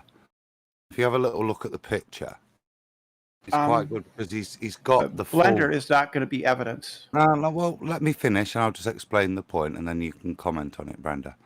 So if you look there, I remember back in the day talking with Chris, what he's got there is the full LiDAR data that he put onto a globe. You'll notice it's quite interesting, that LiDAR data that was extracted. As you can see on the image, it forms a flat plane. No, he put it on a flat plane, you moron. The LiDAR data is just simply an elevation. Let him finish. Rumpus, are you afraid of what he's saying? Let him finish. I do, and I know exactly he's getting it wrong already. Well, let him get it wrong. He's an idiot. He's a moron of the first order. He can't do anything right, like Chris Monk. I just asked you if you're going to do that all night. You said no. So I'd like to ask Adam. No, because Adam never finished. Adam never got to finish. Yeah, but his premise is wrong. He said he put it on a flat plane. He didn't explain that the LiDAR data was put on a flat plane. Must be something good. Maybe I should mute you guys so we can hear The it. LiDAR data doesn't have any inherent Then you won't have a shape chance to to it. respond at all. Oh my god. The LiDAR data doesn't have any shape to it. It's just a distance from the... Go ahead, Adam. It's flat, basically. Thank you. What Chris described to me as doing was taking the data that it was given from the LiDAR people. He took that data, and that's what gives you the topography of the Isle of Man. He then placed that on there, and I remember talking to him, and I had a little search for this just to see if I could get any pictures, but I remember seeing it. It starts, and you put the map onto the ball that is created, which fits the heliocentric sizes, and the front of the Isle of Man does sit on the top of the ball, but the rest of it bends away underneath. So the LiDAR map sits flush in plain and true as measured with the data, but the imaginary ball that he builds underneath in Blender curves away as it does, but therefore the Isle of Man doesn't curve like that. The data doesn't represent I have a question. Whatever that means, I'm just saying that that's the data. That's the data was put into Blender, and that was the result. You can interpret it how you wish. And yeah, I have a don't related. wish to argue that with you, Brenda, particularly. I have a related question. But there you go. I have a related question, if I can. Do you think that the elevation data of Google Earth proves a flat Earth? They're referencing a flat line in it. Remember in the video? The question was to Adam. The question was to Adam, not to you. My bad. All right. Do you think that the elevation data on Google Earth proves a flat Earth?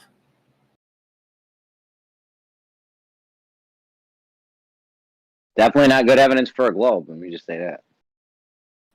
Oh, did he leave? No, he's still here. Maybe he can't answer for whatever reason. I've just got no. I'm sure he said he don't want time waster liars like Brandon.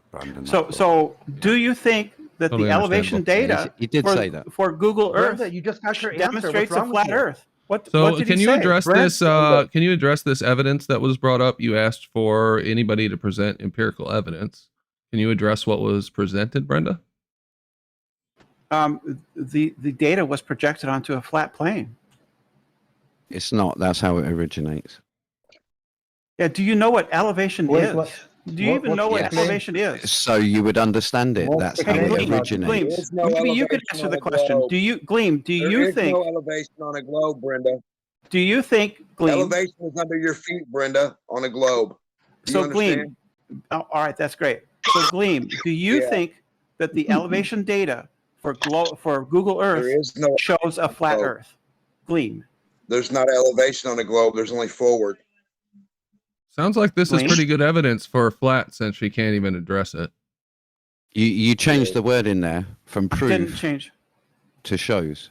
Prove And it does or show, shows, but it doesn't demonstrates. prove. Demonstrates. No, Does- shows and proves are different, aren't they, Brenda? Whatever adjective you wish to use, does the elevation No, they're data, completely different adjectives. That's not an There adjective. is no elevation on a globe. whatever you want. So does the elevation data for Google Earth lend support to your belief that the Earth is flat? I don't believe the Earth is flat. Just answer. So yes. you think it's the answer round? is yes. Just like that don't cartoon you believe showed. Earth shape matters. Do you Just think like that cartoon you showed us yesterday, Brenda, elevation? with the triangle on it? What do you think Just the like that word? cartoon, just like that cartoon you showed us yesterday with the triangle on it. I put as much faith in Google Earth as I do. Jeremy, well, maybe Jeremy can answer this. Jeremy, does the elevation data of Google Earth give you confidence that the Earth is flat? No, I wouldn't trust Google as far as I could throw them. It doesn't help the globe at all since it's referencing a flat line. How does Why is the elevation profile? Google Earth Why is the doesn't prove elevation anything. profile all you've done is demonstrate you have no idea what So the you word can't address elevation this even means. data that was brought up, Brenda. So you're going for some kind of gotcha question What instead. does the word as elevation usual, mean? Adam 100% hit the nail on the head. You're deviation. wasting our time. No, what does the word elevation even mean? Elevation What does it is mean? elevation is deviation from a point either higher or lower than that point. You are either elevated And higher or lower.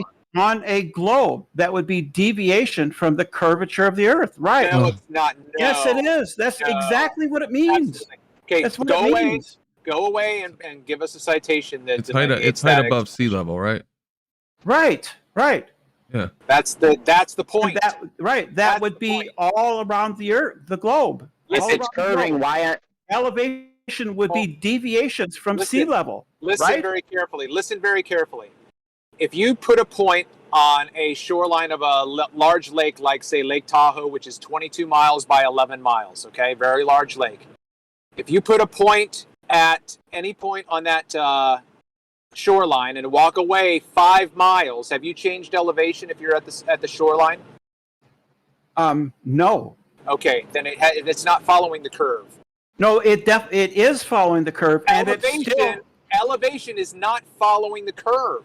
No, it does. You're just demonstrating you have no idea what the word elevation even means. You're just asserting. No, you are redefining elevation to fit a globe model so that elevation so that elevation is located at the center of the Earth rather than at the shoreline. Let me put it this way. A ship on the ocean in China, in New York, in Japan, in South America, all those ships are at the same elevation. Yeah, okay. Yeah, we know it's that. flat, idiot. Brenda, yeah, hold that's on. true, because it's flat. Brenda, on a It's the Brenda, same. they're It's the all same. at the Adam same presented elevation. this evidence here. Adam agree. presented this. You asked for it. Now we would like you to present something that you think proves the globe. We'll wait. Oh, okay. Yeah. Are you gonna do it? There you go. Time you come in here There you and go. troll and This is ask for it. Gemini 10. Photographs from space, demonstrating the globe. Where's the globe? Does the There you globe go, have guys. size? How you argue with that? There you go. How you guys argue against that? Where's the I mean, globe? I only see like a. There's a no section arguing of against that. something. Where can I repeat this again? Sorry. In the Gemini thing, Clem, obviously. Pronounced Gemini. Oh yeah, sorry. I got some. I got some pictures like that too. So, yeah. So Where can I let me just say replicate the again real LiDAR? quick. Let me just say again real quick that these pictures are fabricated to take away the common man's ability to empirically They're not measure. fabricated. Hey, listen very Check this carefully. one out. How do you know? That's the point. How do you know that I'm fabricated? Because you know what? I got some really killer pictures of orcs from my trip to Middle Earth. Would you like to see some pictures? They're taken from a Hasselblad 70mm camera. It is at the Smithsonian Institution. You can examine That's really cool. negatives. You can examine the camera and the negatives. No, you can't. You know, And it never shows no, a full you can't. sphere. It only shows a curved camera. I've got pictures of orcs taken with a Nikon 70D, and it's all good to go. Perfect pictures of orcs. How do you know that the LiDAR data is 100% proof. How do you know that the LiDAR data is correct? How do you know that the LiDAR data is correct? Can that be fabricated? Sure, it could. Yeah. So What is the LiDAR data? What's the LiDAR data? The What one Adam that presented, I assume he's referring to. No. Listen to my question. What is the data? What is it? Speed of light. Not my evidence. I don't know. Okay. Speed of light. It's the Why are you measurement of bringing the it up? speed of light reflecting off the Earth's surface. He I don't didn't know. bring it up. Someone else brought it up, and I No, still he just don't brought it up understand. right now. No. He just Someone brought else it up. brought. No, right someone now, else he brought just LiDAR. He just Someone brought it up else. right now when he said, "Can the You, LiDAR data I know you be have understanding fabricated?" problem, so listen carefully. I'm You not guys talking about you guys the are original. the wrong question. Shaiki, shut up. Brenda said. Hello. Shut up, Listen. Shaiki. Listen, Shut up, someone Shaiki. Shut brought up, Shaiki. LiDAR Hold on, data Brenda, is hold on. approved. Brenda's Get it? answer was not addressed. She said pictures from space. How do we know they're not fabricated? How do you know they're not fabricated? That's the question to you. Because there is a chain of custody. There's a chain of custody. Yes. Oh my Yes. God. Just Right. like if Right. You're absolutely right. No, you're absolutely right. Because you know what? My pictures of orcs went from the producers of The Lord of the Rings all the way from the director to the cinematographer. Yes. There's a chain of command, and all of those people signed off on these pictures. Yes, clearly that's how I can know they're fake. That's how I can know that they're fake and not real orcs. There's a That's how chain I of can know custody they're all the way to not real Brenda. orcs. Brenda, you think I mean, there's a chain of custody to you? Do you really think that? There is a chain of You think custody. you can present this evidence Yes. as you're part of the chain of custody for these evidence? I don't have to be part of the custody. Yes, you're the one presenting it. No, I don't. By your logic, you just said. No, not by my there's a logic. chain of custody. No, the chain of custody is To you, from you to who? Who did you get these photos from? That's great, Crit. Very good point. Very good. Very good. Now, Yeah, so now it's time very to be good. quiet. Very good, Crit. Very good, Crit. Very Because good. Very photos good. from space don't Very prove good, Crit. anything. Yeah, You're that's not great. part of it. That's great. You never That's will great. be. That's great, Crit. That's great. Great point. Great point. So the point is that that's a good point, Brent. That's a good the point. Smithsonian Good point. Institution, Good point. the Smithsonian that's a good Institution Good point. You're not part of that. You're not part of that, Brenda. Yeah, great point. Good Brenda, point. you Good are point. not part of that. Good job. Stop Good pretending job. like you Good are. job. Good job. Good job. Good layup. Good job. Yeah, Good boy. Brenda, Good you boy. are not part of So any the point is, institution. Why you keep saying you are?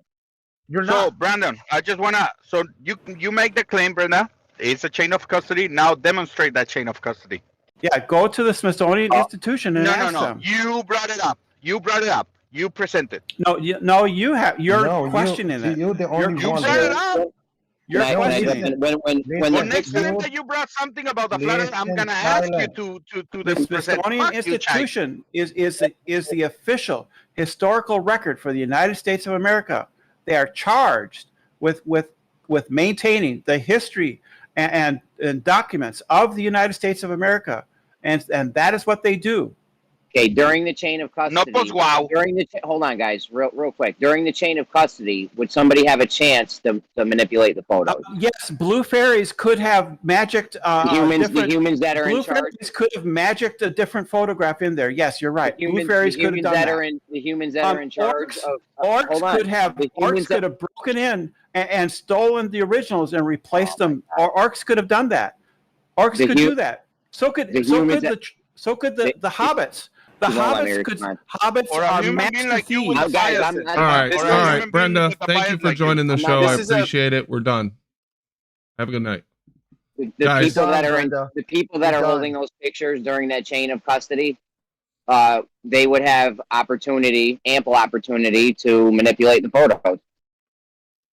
Listen, again, this is a tertiary debate because the primary argument against these photos is hydrostatic equilibrium.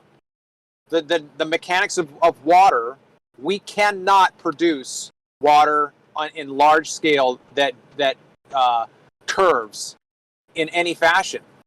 So that's the primary argument. Yep. Travis, have you ever looked up hydrostatic equilibrium? Paul, you want to be done too? Excuse me? Why don't you present I'm something? asking. I'm Yeah, asking. goofball. All you're doing is posting pieces of shit in the chat.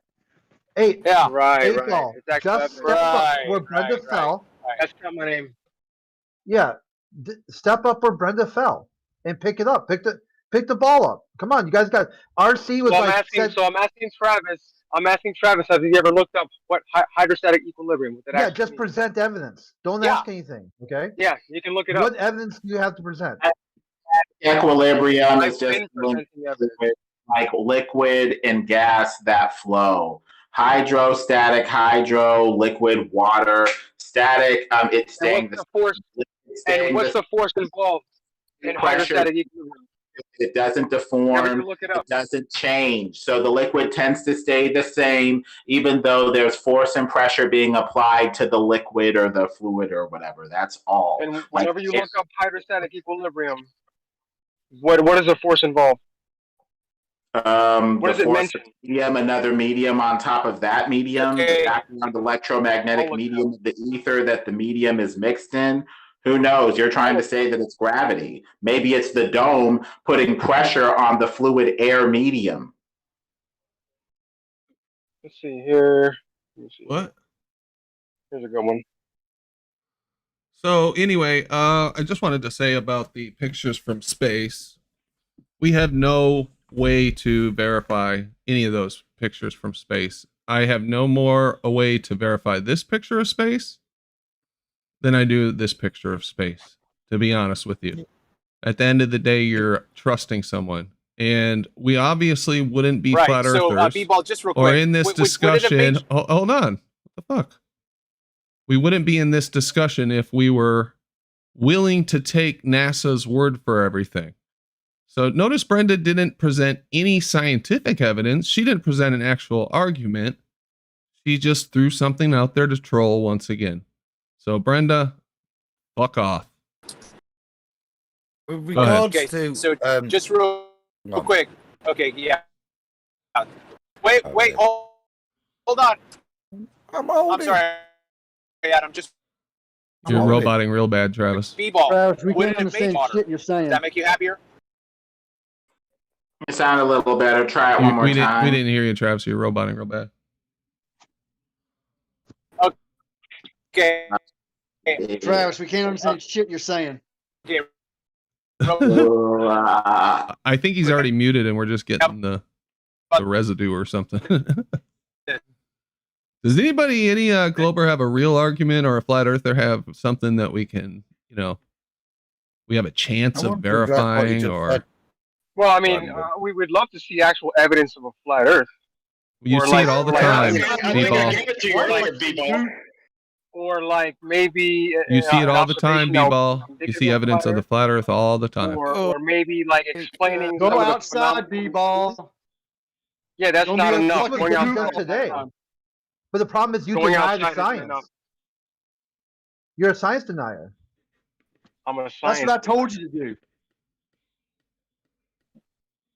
Well, they don't deny the official party line. They just, parrot the official party line without seeing if it's truly scientific and that it's testable, repeatable, and verifiable, and actually consistent. But I never see actual evidence of a all I see is you guys denying what's actually going on in the globe instead of like B-Ball, didn't I prove aspartame cakes, goofball? Positive evidence. Did I hear Lemonbird? Did I hear Lemonbird say that you parrot the party line? Oh my God. Hold on, Jill. B-Ball just asked a question. Earlier I gave him a scenario. He said I couldn't make a 180-degree triangle on a globe. And I just gave him an example of me being in Washington, him being in Texas. No, you actually ran away when I showed you it was possible. You know, I was about to show you, and you kind of left. No, I had told you I had to go. I told you I had to go. But look, if you draw a 90-degree angle, hold on. If you go to Google or draw a 90-degree angle at 30 latitude, and then go up to 55 latitude, draw a 90-degree angle, and you don't get a triangle, bud. Okay, no matter how far you go. That's only 2 lines, Brian. You have to change the rules. The rules for what counts for a triangle on the ball is actually the intersection of 3 razor-sharp planes cutting the orange and intersecting at 90 degrees when they intersect each other. You put one razor intersecting at... Those are 3 90-degree angles on a sphere. I just posted.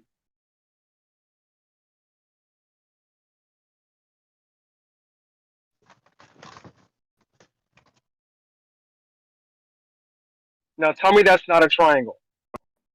According to your new definition, sure. It's 3 curved lines intersecting. What is 3 90-degree turns? Right you got a diagram or something? Oh, let me bring that up for the audience here. Yeah, let's talk about that. Okay. So, yeah, he's right. We talked about that last night. That's not a real triangle, but that's okay. You're never measuring that. You're just assuming it. And then the other thing is, we're not going to argue about the definition. That's your spherical triangle. That's fine. You can go off and do your little renaming of triangles, however you want. But last night we talked about, where is it? I just had it up. See, 8-Ball, the same thing works on a flat Earth, right here. Here's a fucking 90-degree turn up at the North Pole. I'm walking up to the North Pole, 90-degree turn. I go down to the equator, 90-degree, go over here, 90-degree. There's a fucking triangle with 270 degrees. What do you say to that? On a flat Earth? Yeah. Where is this at? You never thought of that? He's got a circle. He's got You're standing on it, you fucking goof. Where is the actual picture of this? Can I see it? It's in his, the actual picture of what? The thing you're looking at. It's geometry. Triangle on a flat surface. You'd have a pie slice. All 3 sides would not be equal. 2 of them would be straight, radiating out from the central North Pole, and 1 side would be curved, going along a line of latitude. It wouldn't be equal. That's either model, though. That's either model. Could you do it on a Gleason map? Yes. Why would I do that? Longitudes converge at the North Pole, D-Ball, on a Gleason map. Yeah, since straight lines can be curved, right? So we apply the same shit to map and use a Gleason map and make a triangle with 3 90-degree angles, please. No. Could I ask you a quick question? Oh wait. And that proves what? That it is there. He just showed you it. Gleam. Where? I want to see it. People claiming that's 360. That's 360 degrees. No, just a quarter of that. A quarter of that was a triangle. 90, 90, 90. How much is that when you add it up, Chikey? You're missing 90 degrees. You're missing 90 degrees. Now you want the straight line, Chike? You want the straight line now? Now you want the straight line, Chike? Across the fucking thing? Where am I missing 90 degrees, Chikey?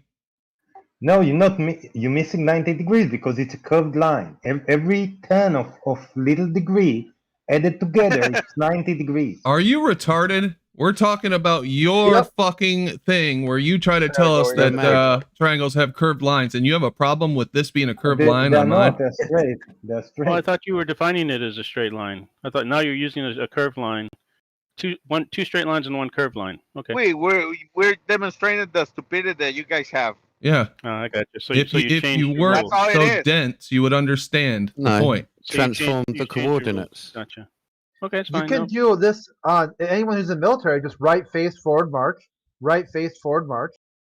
Right face, halt, forward march. Where do you end up at? In fucking retarded. This is beyond stupid. This is beyond absolutely stupid.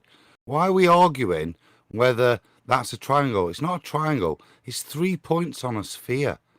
It's not defined as a triangle. Why, unless you want to cut those points into the sphere, this is not a triangle we're discussing. So why I know. Yeah, we know that. We've had that discussion for 2 days. About nonsense even in geometry. This is not Adam, a triangle. this is why I brought it up. They try to say that this is only possible on a globe, but it's partially possible on a flat surface. All three sides aren't going to be equal, though. But we don't even know if this is actually done even on a globe in theory or in practice. So that's a triangle is a shape on a flat surface or an intersection. This is why I brought it up. Go ahead, try it. What it isn't, couldn't agree more. Is a transposed looky-likey that sits on the top of any surface. In this case, a sphere that looks a little bit like it because it's got 3 points. It's not a triangle. Okay, it's not a triangle. This is why I brought it up. Okay. By definition, it can't Bring be it a up. triangle because it sits on a globe. Yeah, because its points on its internal angles won't equal 180 degrees. Therefore, by definition, it's not a triangle. Okay. Right. Let me tell you why I brought it up. You don't need three-dimensional surface shape. I heard you. I said okay. Now, please, You've got a tell him why I triangle. brought this up, guys. Dude, I said, hey, you keep rambling. I heard you. So now go on flat If you Earth want the answer and to it, try to create I'll give it to you. in 180 degrees triangle. See if it works for you. If it doesn't, you can create a triangle on Earth, right? That's why I brought this up I've right given there. the answer. Because I've given if we draw the a straight answer. line, I have if we given draw a the straight answer line to from this Washington already. to fucking California down south, I and have we go. given the answer to this already. I gave the answer earlier tonight in my super chat. I give up. I'm the motherfucker who brought this whole thing up. I can't even get out my fucking point. What's The answer point? to what? What are you going to Brian? argue about, Brian? The point What are you is, gonna argue in about? reality, here's the whole point. They're trying to say that a fucking triangle is argue for three hours at a 90-degree time, if turns you on a want. globe. If you take the 90-degree turns in reality, you don't get a fucking triangle. That's the whole point. If you draw a straight line from Washington down to Texas and you do a 90-degree turn at 55 latitude and 30 latitude, you don't converge. It's a globe debunk. It's mathematical conversion from flat plane coordinates. That's what it is. That's where it comes from in surveying. They measure everything in horizontals and verticals, X, Y, Z. Then they mathematically convert to suit the WGS84. It's complete and utter nonsense. There's nothing to argue about. Nobody can actually prove any of this with real-world tools in the real world. It's complete rubbish. You're There's late nothing to to the party, argue man. about. They said it was proof of the globe. They said that it would make a It's not proof triangle. of anything. It's just nonsense. And the more we argue about it, the more we keep it alive. Well, this So is get me used an airplane. because we can't test everything, and so we have to trust the Yes, liars. you can. Yes, you can. You get in an airplane. Idealism and idealized theory like this to have faith. So they're working on our minds to get us to have faith in what NASA's showing. I just don't have faith in NASA or these curved lenses. You can test it. You can test it. You get in an airplane, fly, let's say, 1,000 miles, then 60 degrees, fly another 1,000 miles, then another 60 degrees, fly another 1,000 miles, and see if you get back where you started at. Okay, I'll do that, Chike. Or what you What I want could you to do is just triangulate yourself using the stars like the ancients have always navigated, using flat planar geometry, right? And know that those angles work out on a flat plane. This nonsense that you're trying, that the straw manning you with about triangle angles is nonsense. It's disproven by the simple fact you can get the GP and use trigonometry that way to show that the surface in which you are traversing is flat and planar. Okay, you've got some theories. That's fine. We got flat theories too. If you keep on going outward south from the central North Pole, you'll hit an ice wall or whatever model you're going to go with. Well, these aren't theories, plane or whatever. We got theories of our own. Jack.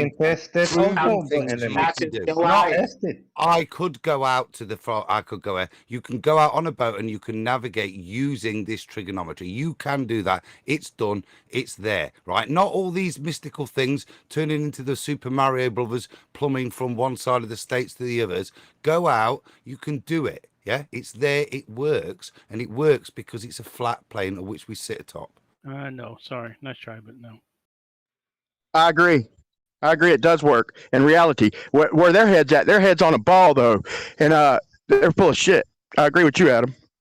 Of course you do, because you're full of shit too. Massive shit. We have no evidence of a ball. Where's the evidence of a ball? The laser test ain't showing it. NASA's full of crap. The lens curves so much you can't tell the difference between the curvature of the land and the curvature of the lens. Our understanding of perspective doesn't take into account the diffraction limit, where two light sources like the ceiling and the floor would merge into one unresolvable object, flat or round. I mean, this is just crazy. Let's look at this again. Everything NASA shit. You just said a minute ago that it was wrong. That what Adam said was wrong. So can you please explain to me, quick?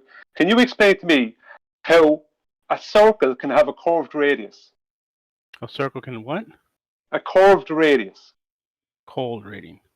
Curved. Curved. C-U-R-V-E-D. Okay, a circle can have a curved what? I'm sorry, your accent. I don't. Curved radius. Can you please? Can you please explain to me how a circle, which is a two-dimensional shape, a flat shape, can have a curved radius?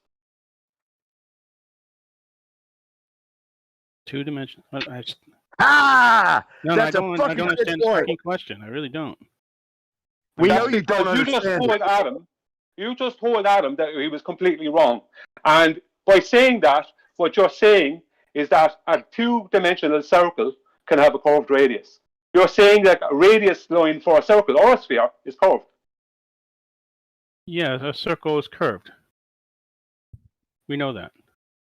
No, you're saying, by saying Adam is wrong, you're saying that the radius line for a circle can be curved. I don't We know a circle's curved. He's pointing out that the radius for you to do that kind of astronomical readings would mean that the radius isn't a straight line to create a circle. I don't think I said that. It's a curved radius. It's not even a straight line to create the circle. It's curved based on R. There has to be a straight line somewhere, otherwise you wouldn't even have a sphere. A sphere is described by, like you said, a straight line radius from the center outward that you apply your little formula to for 4 pi r or pi r squared or whatever. So you wouldn't even have a curved surface on a sphere idealized without a straight line radius anyway. That's just how you define it. And that's a shell. Can I ask you another question? If you put a 2D... This one makes more sense. Oh, the last one made loads of sense. It's just you didn't understand it. No, if you put a two-dimensional circle onto the side of a spherical, onto the side of a sphere, right? That's like, let's just say a hula hoop onto the side of a very big blow-up beach ball. Mm-hmm. Will the diameter of that 2D circle be more or less than the arc that is in between it, due to it being on the spherical surface? They'd be the same, wouldn't they? No. What do you mean? No? The arc is always more. The arc will always be more than the 2D diameter of the circle that's put onto it. Arc is more. You mean the will arc is always more than be more. what? The arc is more than the diameter. One second, let me speak. The arc will always be more than the diameter of the 2D circle. Okay, I'll give you an example of it then. Right, your globe, right, the equator. Right, what's the diameter in miles of the equator of your globe? Let me get this straight. A portion of the diameter what is the diameter will be more than the diameter. Hang on, 1 second. What is the diameter of the equator of your globe? So a portion of the diameter is So greater what than is the diameter? Stop pretending you don't understand me.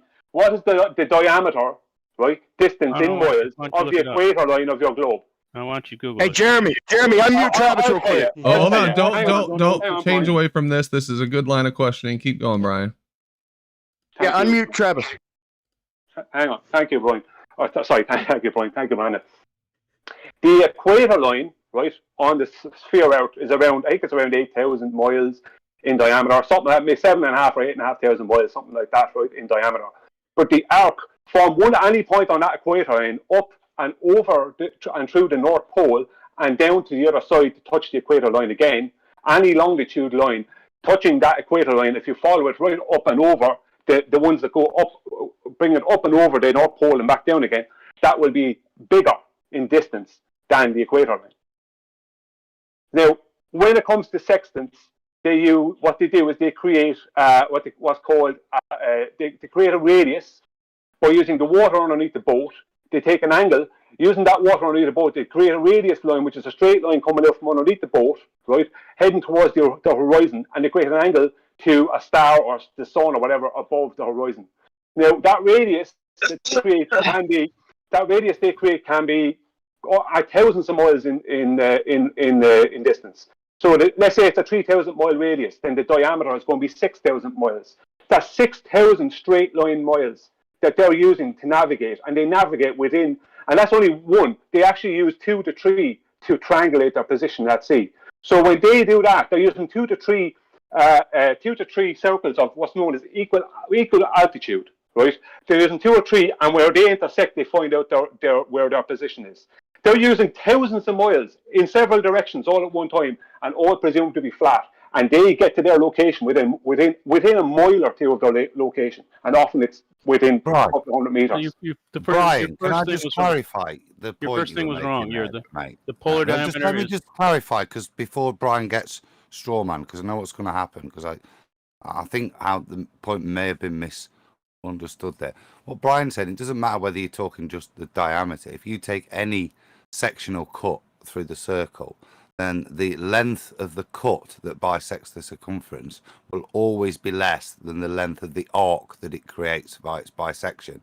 Not everything has to be less than the diameter of the Earth, which is what was about to be challenged. But is that... See, why I'm saying that is that it's important. It's important because the only argument to this that the globe site can give is they can take that 2-dimensional circle of equal altitude and put it onto a globe and think it all works perfect. It doesn't. The coordinates and positions are completely out because the distances along the arc are going to be always more and different than the distances along the diameter of the circle. And where is your evidence for this? Navigation. Basic geometry. Navigation. Yeah, sex and navigation. That's what they do all the time. That is how they work. Celestial navigation assumes that the Earth is a sphere. I hate to tell you this. Yeah. No, it can't. It has to assume it it's flat. No, it has to assume it's flat. That was how does have a circle? The first thing you said there is also false.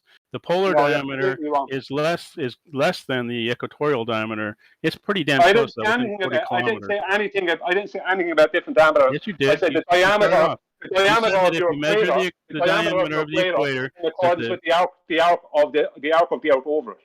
That's exactly what I said. I want to go back and listen. Is less. You're just making things up now. No, I'm not. The polar diameter. Hey, paid NASA show. There's a good back and forth. Chill out. Hello. The polar diameter is less than the equatorial diameter. Well, it starts off with the first thing you said was. Say it again. I'm not cutting you off. Say it again. What I supposed to say. The polar diameter is less than the equatorial diameter. It's pretty close. Didn't say anything about polar diameter. Yes, you did. You said that. You did. Never mentioned it at all. Yes, you did. You said that the arc over the top would be less than the arc around the equator, and that's false. That would make the mathematics. Hey guys, I've got a little diagram here. It might be helpful. Accept that point. It makes the mathematics even more complicated, right? If they were going to try and claim that, because instead of dealing with a ball with equal drop each side, they're dealing with a slightly chubbier at the bottom.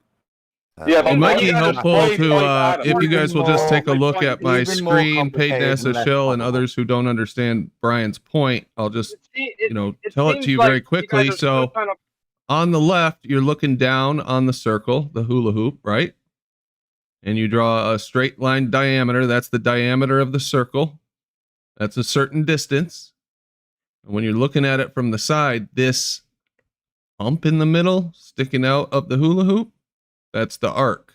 That's always going to be more from one side to the other than this straight line diameter, correct?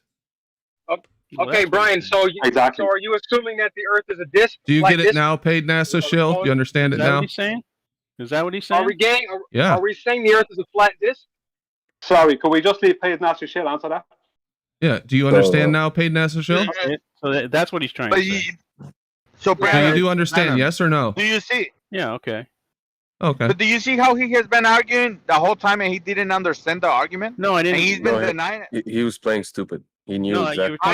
You're talking the arc. I didn't understand what you're talking. You're talking 3 dimensions because you guys normally don't think in 3 dimensions. Oh, you understood totally fine. No, you don't understand. You guys I usually don't think in understand. 3 dimensions. I don't understand. Oh, I Oh, understand he has pretty well. become an expert now. Hold on. He Like, just I demonstrated that Brian's logic understood 3 dimensions better than No, you did. he- It took me showing doesn't you understand 3 diagrams dimensions. for you to understand the 3-dimensional Well, he didn't aspects explain of it what very he well. was saying.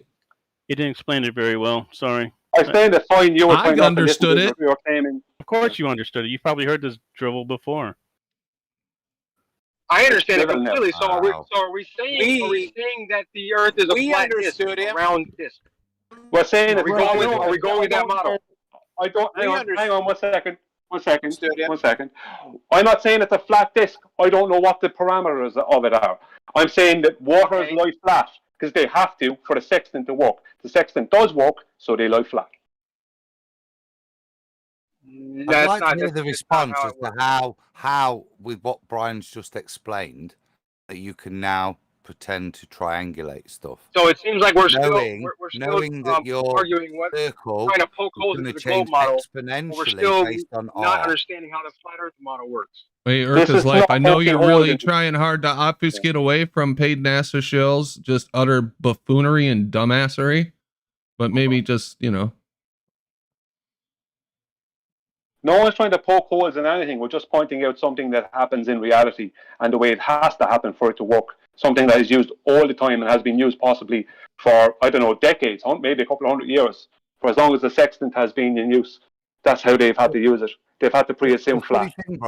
Right. The funny thing is, if it did work on a ball, then that picture that was put up earlier, with the 3 points on the globe, if it did work on a ball, then those angles would add up to 180. But they don't, and that, unfortunately for them, is the big actual disproof that none of this is happening on a globe. Because if it did, the angles would be commensurate with triangles, as they demonstrate admirably to us. You stick this stuff on a globe, the angles don't add up to 180, and they're done. They debunk. They snatch their own wig off, as Chocolate would say. Yeah, exactly, Adam. If everyone looks at that red triangle on the screen, when you use 3 circles of equal altitude, although the lines will be a little bit curved, you're basically making a triangle, and you're in the middle of that triangle, and you're using a flat plane to do it. So I don't know where they're going to go with that. There's no way around it. That's just what happens. Anyone can check it out, the circle of equal altitude and how it works. It's not made up. There's no poking holes in anything. It's just reality. Just like XYZ coordinates, it's just reality. yeah, and 3 straight lines make a triangle. It's just reality. Where's Brenda now? She asked for only proof. the angles don't add up to 180. I muted Brenda. I'm fucking tired of her bullshit, and people buy into her fucking trolling, and it just takes everything down.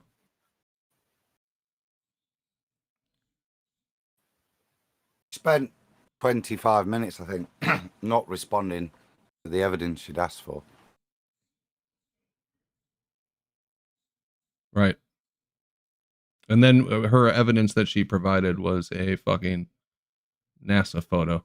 Like we would all, any of us would be here if we trusted NASA. On that, right? You said earlier, in relation to what they say in terms of the chain of evidence with regards to the photograph. Well, actually, you can go to the originators of the photograph and ask them, is it a photograph? And Mawari, NASA, all of them say no, it's not a photograph, it's a composite image. So their own authors deny these anti-flat earthers' claim. It's not me saying it's fake, it's the originator saying it's not a photograph. Sorry, the picture I show was taken by real people on a real camera and real film. Really? I'd like to, I won't say that question, Lee. I'd like to say I'd love to see that evidence. Can you really repeat it?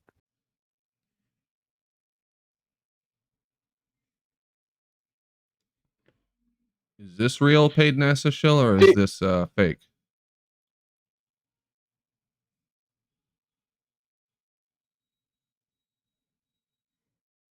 Any idea? Yeah, me neither. Let's be honest. They'd have to prove pressure gradient is possible without a container. And they'd also have to prove that temperature is possible without a container. And they'd also have to prove that a vacuum is possible without a container. So there's the three things they'd have to prove before they could ever even make that claim. So we're pretty safe. Well, I know who took the photo. It was that Felix guy. He keeps on going up there, and he's just keeps on doing those snaps. He does some selfies, but these are the ones that are not.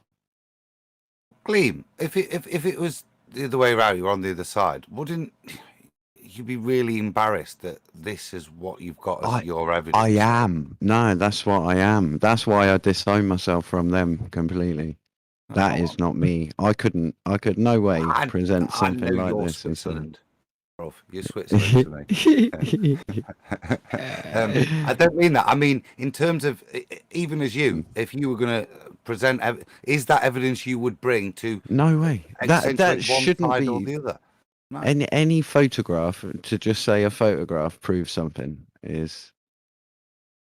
It's mad to think that someone that it's not repeatable for a start. It's not repeatable. I can't go and get that photo, and you expect me to believe that photo. That's mad. I would never do that. But that photo, like if you think of the blue marble, is priceless. Imagine if you could actually go up there and prove and demonstrate that this is a picture. I'm doing the picture would be by far worth as well. more than the Mona Lisa. Getting relayed. Rob, your mic's open. Yeah, that picture would be worth so much in terms of its impact to humanity as a reality thing, if you could prove it, because everything's been disproven or disclaimed. Yeah, so actually, the amount of money involved, it's a venture worth doing, isn't it? Or certainly if you Jeff Bezos, these philanthropic folk. Wow, what a legacy to leave. Yet none of them do. It's not as hard as sending a dick into space, is it, with people in it? Yeah, that's the fact that Brenda will bring that after years of being in this conversation is comically laughable on a level that, like, why would anyone listen to anything Brenda has to say ever again? It's unreal. I mean, the funniest thing is, even from the ISS, you only see 3% of Earth because you're only so high up. Well, so, I don't get it. I think today was a win for the flatters.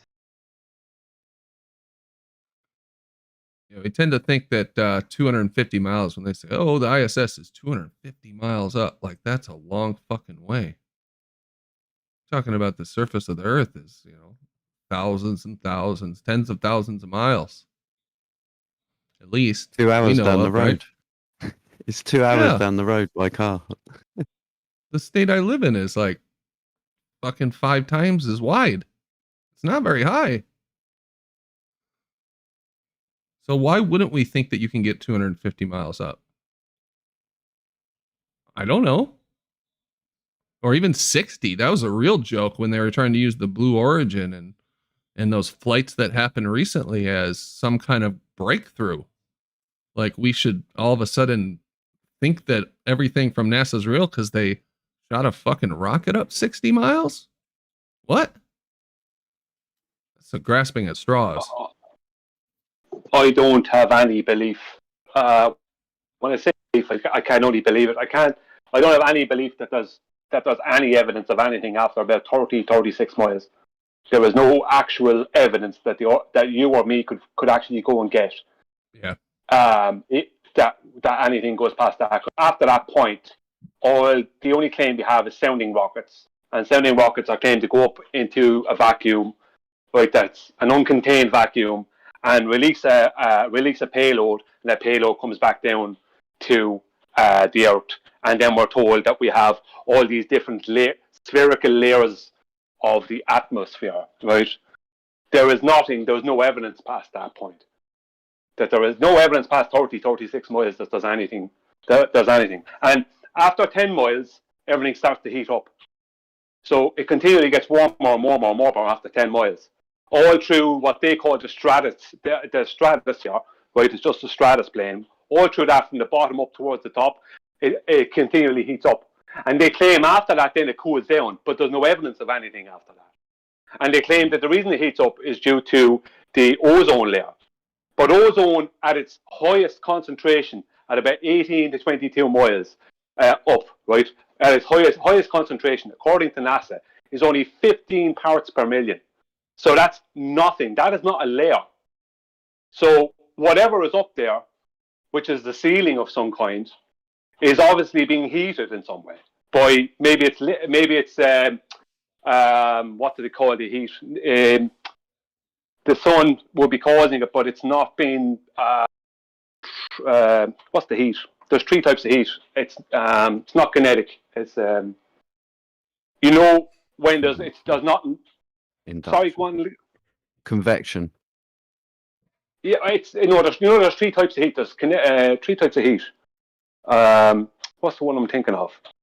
Where it's like I can't remember. I can't remember the name of the heat. Convection, radiation. Yeah, radiative heat. Sorry, radiative heat. Radiative heat. That is some form of that's what I believe. Some form of radiative heat. I could not find any evidence that there was anything there that, as far as ozone layer goes, to create an actual barrier that would create heat. There was nothing there. I mean, 15 parts per million is nothing, and that is at its highest concentration, and that's only at about around 20 miles up. And that's official. What I like, Bri, up at that height, what Jeff Bezos proved, is that it's still a single reference frame. Even that up high, even when you're in what's claimed to be space, the Earth's not rotating underneath you. Exactly. There's a really good question that I'd like to ask is, if either of them was to get out of their Kármán line or whatever their arbitrary line is and threw a camera out the window, obviously the mass of the camera detaches from the rocket. Obviously you couldn't do this in reality, it's a Thor experiment, but you chuck the camera away, the camera would not float off, would it? It would just drop straight back down to Earth. So what is the actual special thing? It's not as if they're floating because it's space. They're floating because the engines run out of gas and they're coming back down. No, I mean the camera would float alongside with them. Well, it wouldn't float, but it would fall alongside with them. It would seem like it's floating. It'd carry its own momentum, but it wouldn't float off as if it was in space and that's it. It'd be lost forever. So there's no spectacular thing. All they've done is just gone up to the upper end of the atmosphere and done and dived, yeah. One of these dives, yeah. If you put it into reality of that, if you were going into space, we know things, or it's sold to us as space is where you float about. Because of the ISS, you can float. So if they went up to the edge of where you get to that floaty part, then why don't things float without you having to switch off the engines and drop back down again? I would say 1/10 floatiness on the ISS. The rest is because they're orbiting and falling around. They're falling, isn't it? That's what the majority of what you see there. Even they've realised, we can't claim that you're weightless.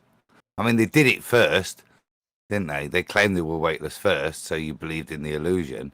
And they've had to make the disclaimer that actually, somebody did the maths and still about 8 and a little bit G at that height. So we better think of a better excuse.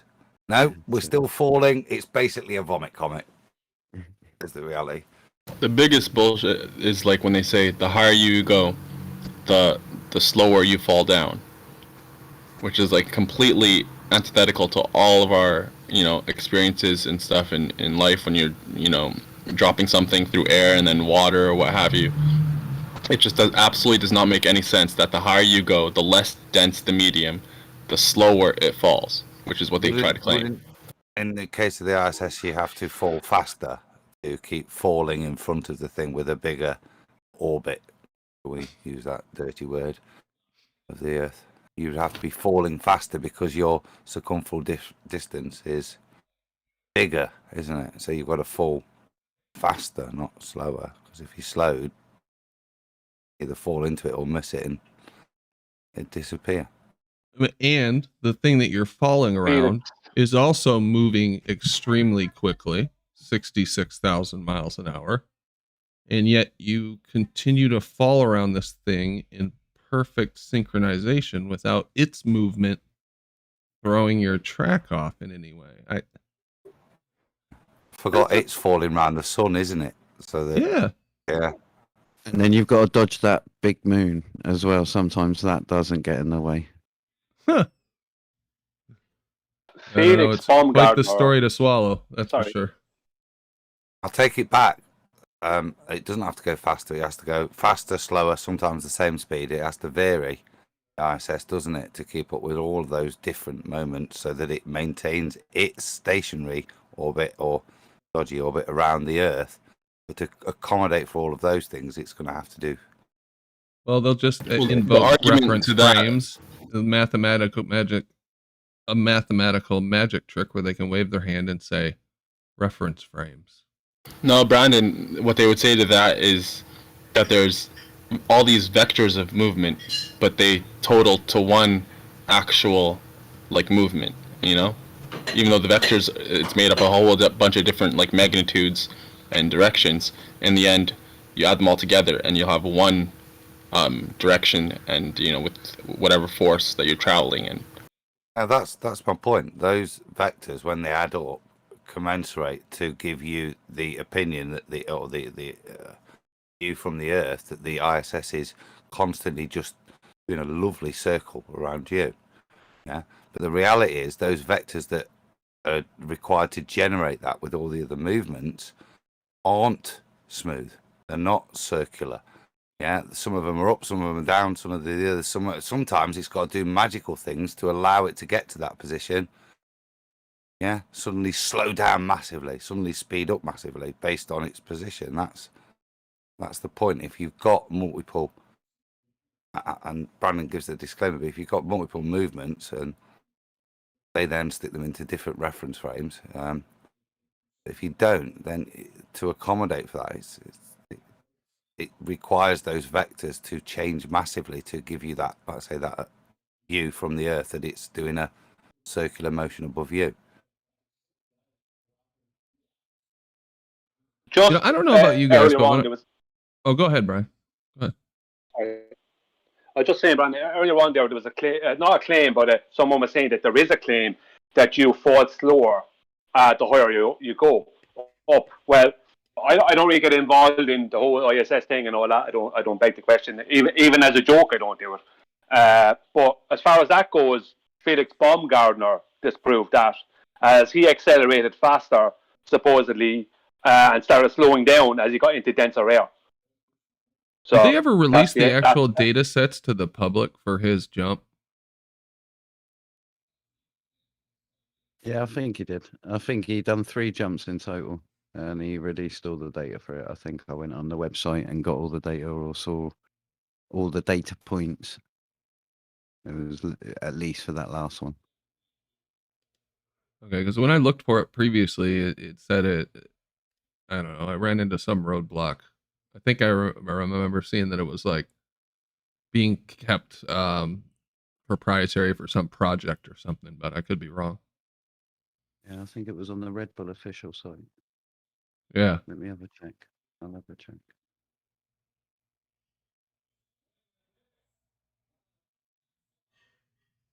Well, shit, guys, we went from 90 miles an hour down to a nice smooth pace here. Shit. Yeah, it's easy. The weirdos and freaks get done for the day. Yeah, open panel, guys. Whatever you guys want to talk about. Well, bunch of weirdos and freaks around here. Yeah, they're the same people freaking out over father. Oh, go ahead. I'm just saying what they do, just as a start of a conversation. I can't even continue it on. But what they do is, as soon as one of them is disproven on something, they try and do a tag in with someone else. Or someone else come in over the top of them with a red herring. They have to do something.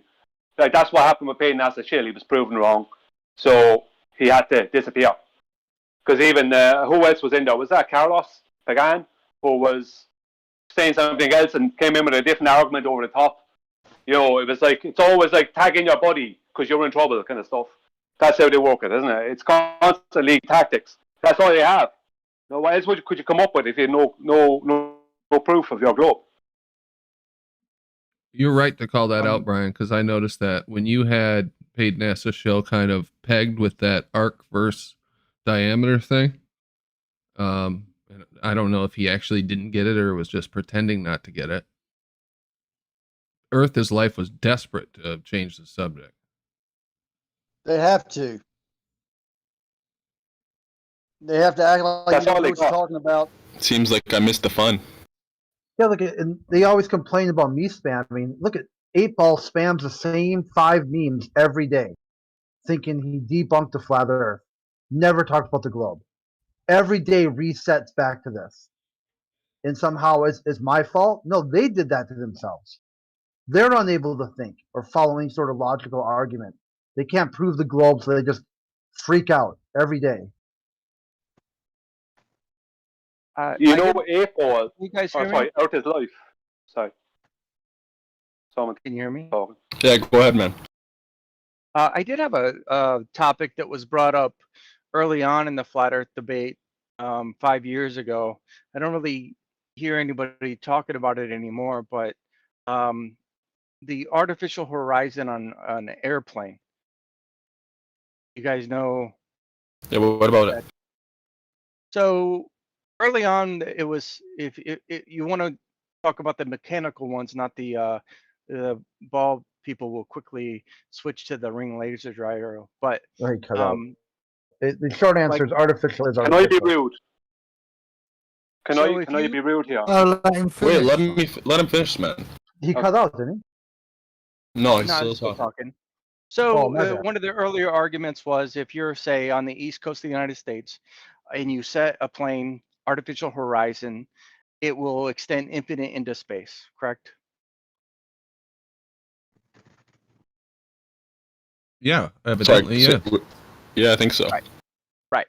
So if you were then to fly to the west side of the United States, the artificial horizon that was existing on the east side that extended it all the way into space would be off because it would the point of a mechanical gyro is to maintain rigidity in space. So if we did in fact live on a ball, you would know because the mechanical gyro would have told you. That's the whole point of a artificial horizon, is to show your relation to the ground below you.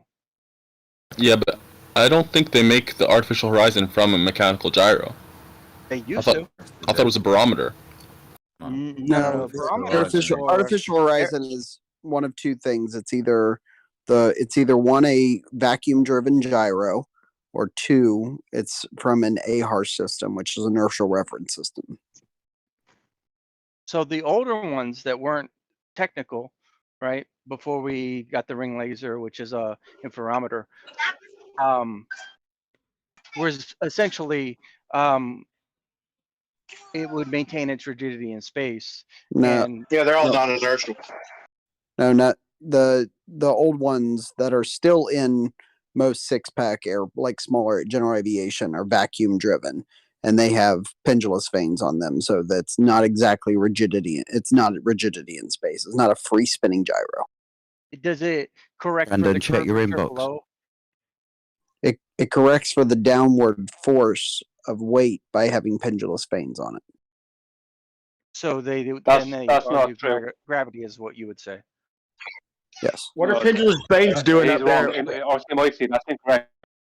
That's totally incorrect. Pendulous Yeah, so vanes you're saying RC are Micey, if you make a spin, then it'll still show that the ground is below because its pendulous vanes are always finding the Earth, basically. Right. The same gyroscopes used on the ISS where there's no fucking wind. So what are pendulous vanes doing up there? I mean, what's the deal there? Well, there was the claim before the pendulous vanes were even added, right? Because those were even added later on. They weren't always existing on planes.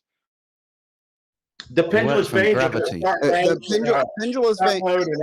Pendulous veins are a damper system. Exactly. That's what they do. They're a damper system. That's all they do. Yes, and the damper system is dictated by the downward force of the weight that's in the bottom of the gyro. They have nothing to do with Earth curve, though. They're not compensating for exactly. Earth. It doesn't have anything to do with the ground below you. It does have something to do with the ground below you because it has. It does not. Did you just hear what Brian said, bro? Yeah, just keep talking over me. It's a great thing for your argument. Can I end this argument? Brandon, you ruined argument, a nice the whole conversation, and now here comes the idiot again. So, earlier on in my you're just dumb. Earlier on, I put in a super chat. Talking about a mechanical gyro, my Steve, not one with pendulous veins in it.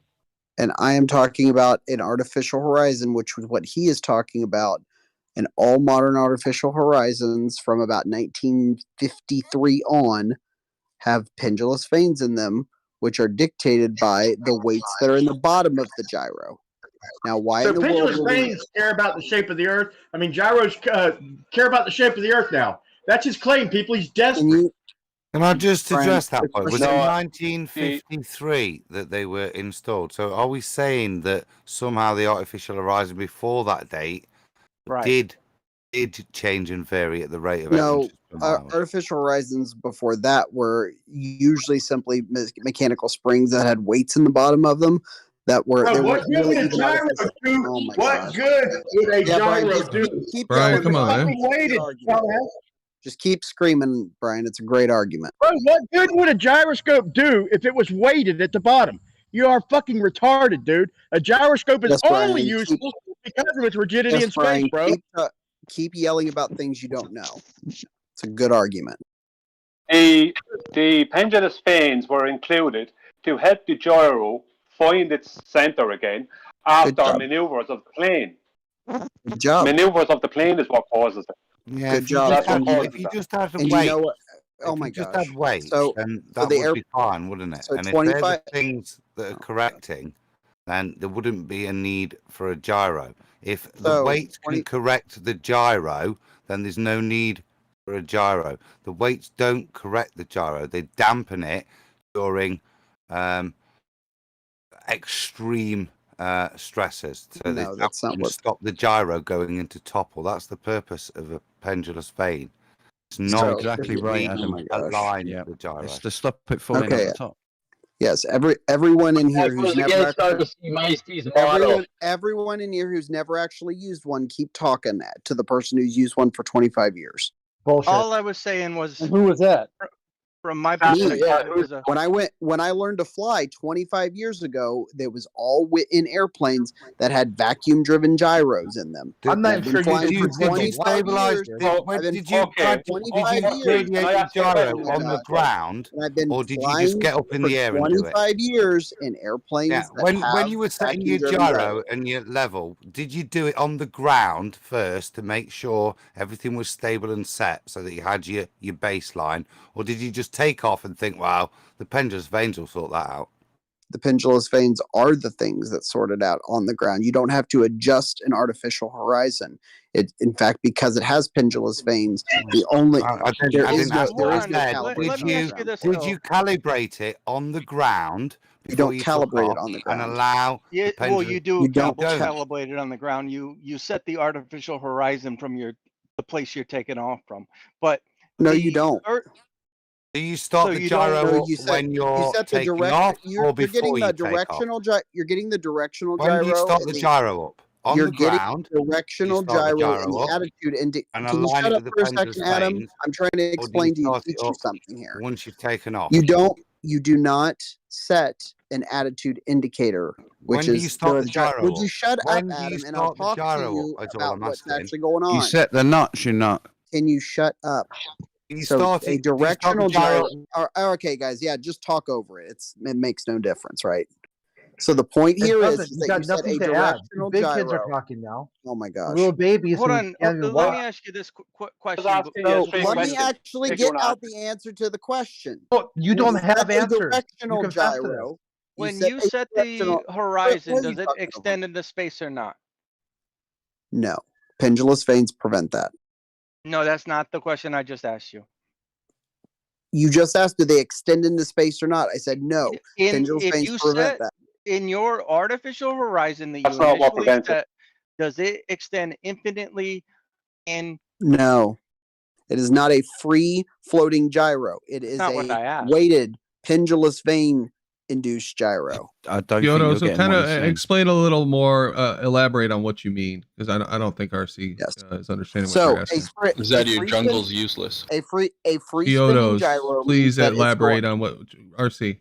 Chiodos, please elaborate on your question, because I don't think our My RC question understands. is simply, if you're anywhere you're at, right, flat plane, whatever, your artificial horizon is set to know your your relation to the ground below you, so you don't obviously crash into the ground while you're flying. and the way they do that is through pendulous veins. Okay, you don't need to interrupt. So if you were on a sphere, basketball, whatever, and you were to set a artificial horizon, it would extend infinitely into space. Incorrect. So here's the reason that you're wrong. If you want I'm not one that asking about your pendulum. Would it stop at Mars or something? Where would it stop at Mars? Oh my gosh. I'm just talking about. Are you gonna actually let me? Are you gonna actually let me? No, I want to get my thought out here. Oh my gosh. So that the people in the Discord can actually understand what I'm trying to say. Get it out. Okay. I'm talking about just the artificial horizon. I don't care what I know. I am too. Well, you want to change it to something else. I didn't. So let's take a gyroscope that does not have pendulous veins on it, right? It's called a free spinning gyro. Yes, it maintains its rigidity in space. Yes, so if which you is not were an on artificial horizon. Okay, that's fine. If you were to set a gyroscope that retains its rigidity in space, yes, it would extend on a ball infinitely into space. Good job. So we're everybody understands that, right? Good job. Like I have on my screen, Chiodos, is that what you mean? Everybody but Meisty. But Meisty finally understands. I'll tell you, man, being condescending is not a good look. Right. I'm just having a I wasn't conversation being with condescending. somebody. I was confirming that you are not talking. When you talk about a free spinning gyro, you're not talking about an artificial horizon. An artificial horizon is not a free spinning gyro. An artificial horizon has pendulous veins, which by definition There's been many versions of this thing. What? So No. be quiet. And so Thank you. Chiodos, a free spinning gyro has its rigidity in space. It extends forever.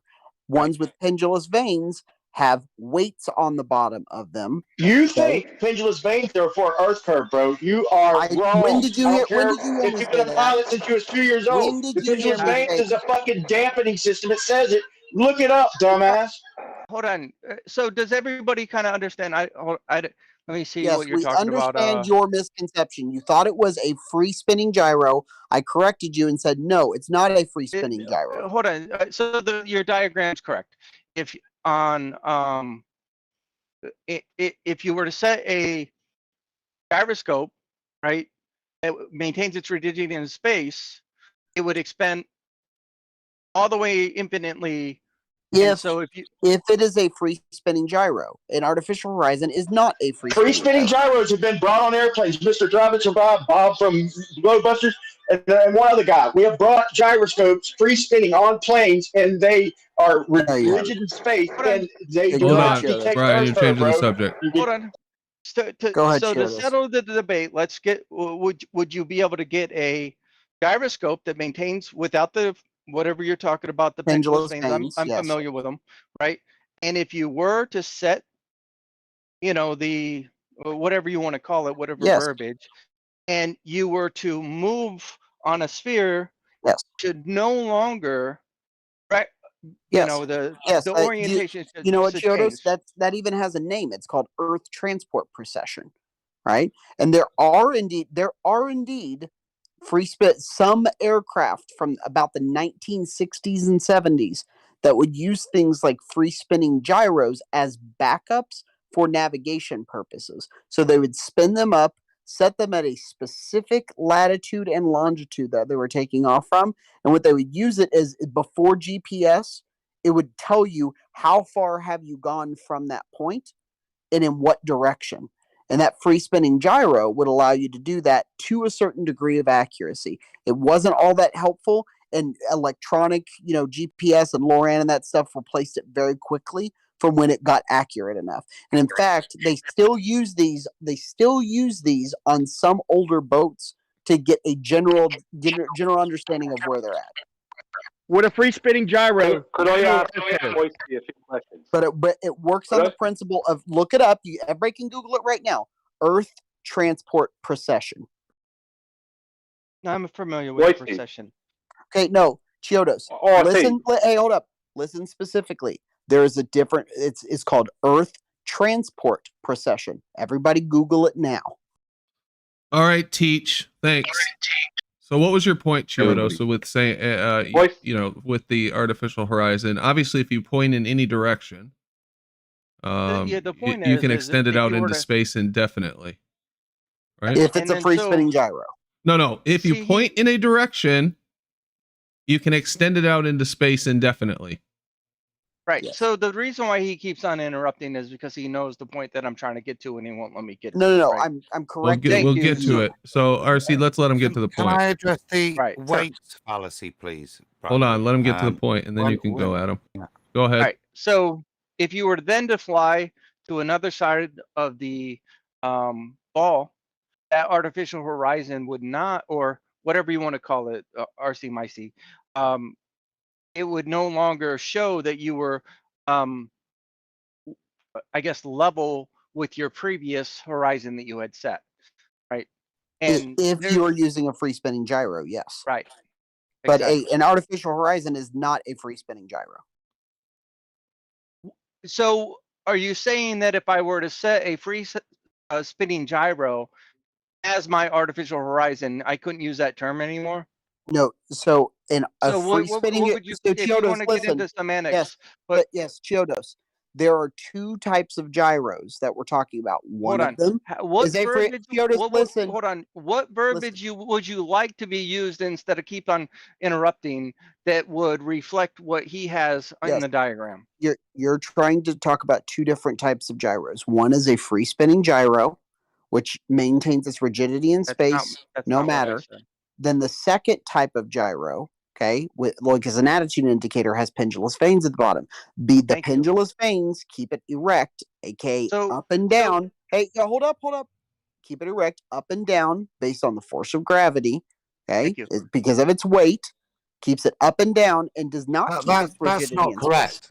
That's not all correct. unneeded that's information. Not how the pendulous vane works. All right, it doesn't work. I'll give you a citation. Would you like a citation? It works on what I'm asking forces. is, what verbiage would you be happy with? This needs addressing. Hold on, Adam. Hold on. Chiodos, go ahead. Go ahead. Look, all I'm saying is that the diagram that you have, if you have a gyro that maintains rigidity in space, that would be that it would extend infinitely on whatever you set it to, because that's what it's designed to do. And if you were to move, if it's free spinning. Okay, if it's free spinning, right? Exactly, that's what attitude indicators are not. Okay, RC, let him get the point out. Go ahead. Why does he keep interrupting? There's got to be a reason why. Because he keeps and so if you were move away from your initial setting on a ball, it would no longer show. If we did live on a ball, it would no longer show the initial setting that you set to. And it never does that. That's why it's like clear evidence that we don't live on a ball. That's why he keeps on interrupting. So, are you? If you leave me ask three questions, I'll end the whole debate. All right, but Adam's been waiting, and I've stopped him a couple times. Right. Go ahead, Adam. Sure, go ahead. Gleam would probably join me on this. This isn't how pendulous phones works. To try and imagine that they're too big plot weights hanging to keep your horizon corrected. It isn't how they support the gyroscope in its function. The kind of the way in which it works is when the gyro is put under like extreme maneuvers, and there's an applied force to it which could cause precession and topple. So what happens is venting that changes the rate at which the vacuum, my knowledge, this is a while back, but my knowledge, the vacuum gyro works is which the way in which it ports the gases out, the way in which those ports tilt is also subject to the applied force. So it helps just dampen down the extreme forces. Yeah. Yeah, you explain that exactly the same as I understand it. As soon as it tilts left, it gets pushed right. Just if a little you know bit. what I mean. It's it's the counter. It's a counter to keep it upright. Yeah. Okay, so now there's an opening. the question is, it's not a set of weights that are hung off of it that realign it for every moment based on that.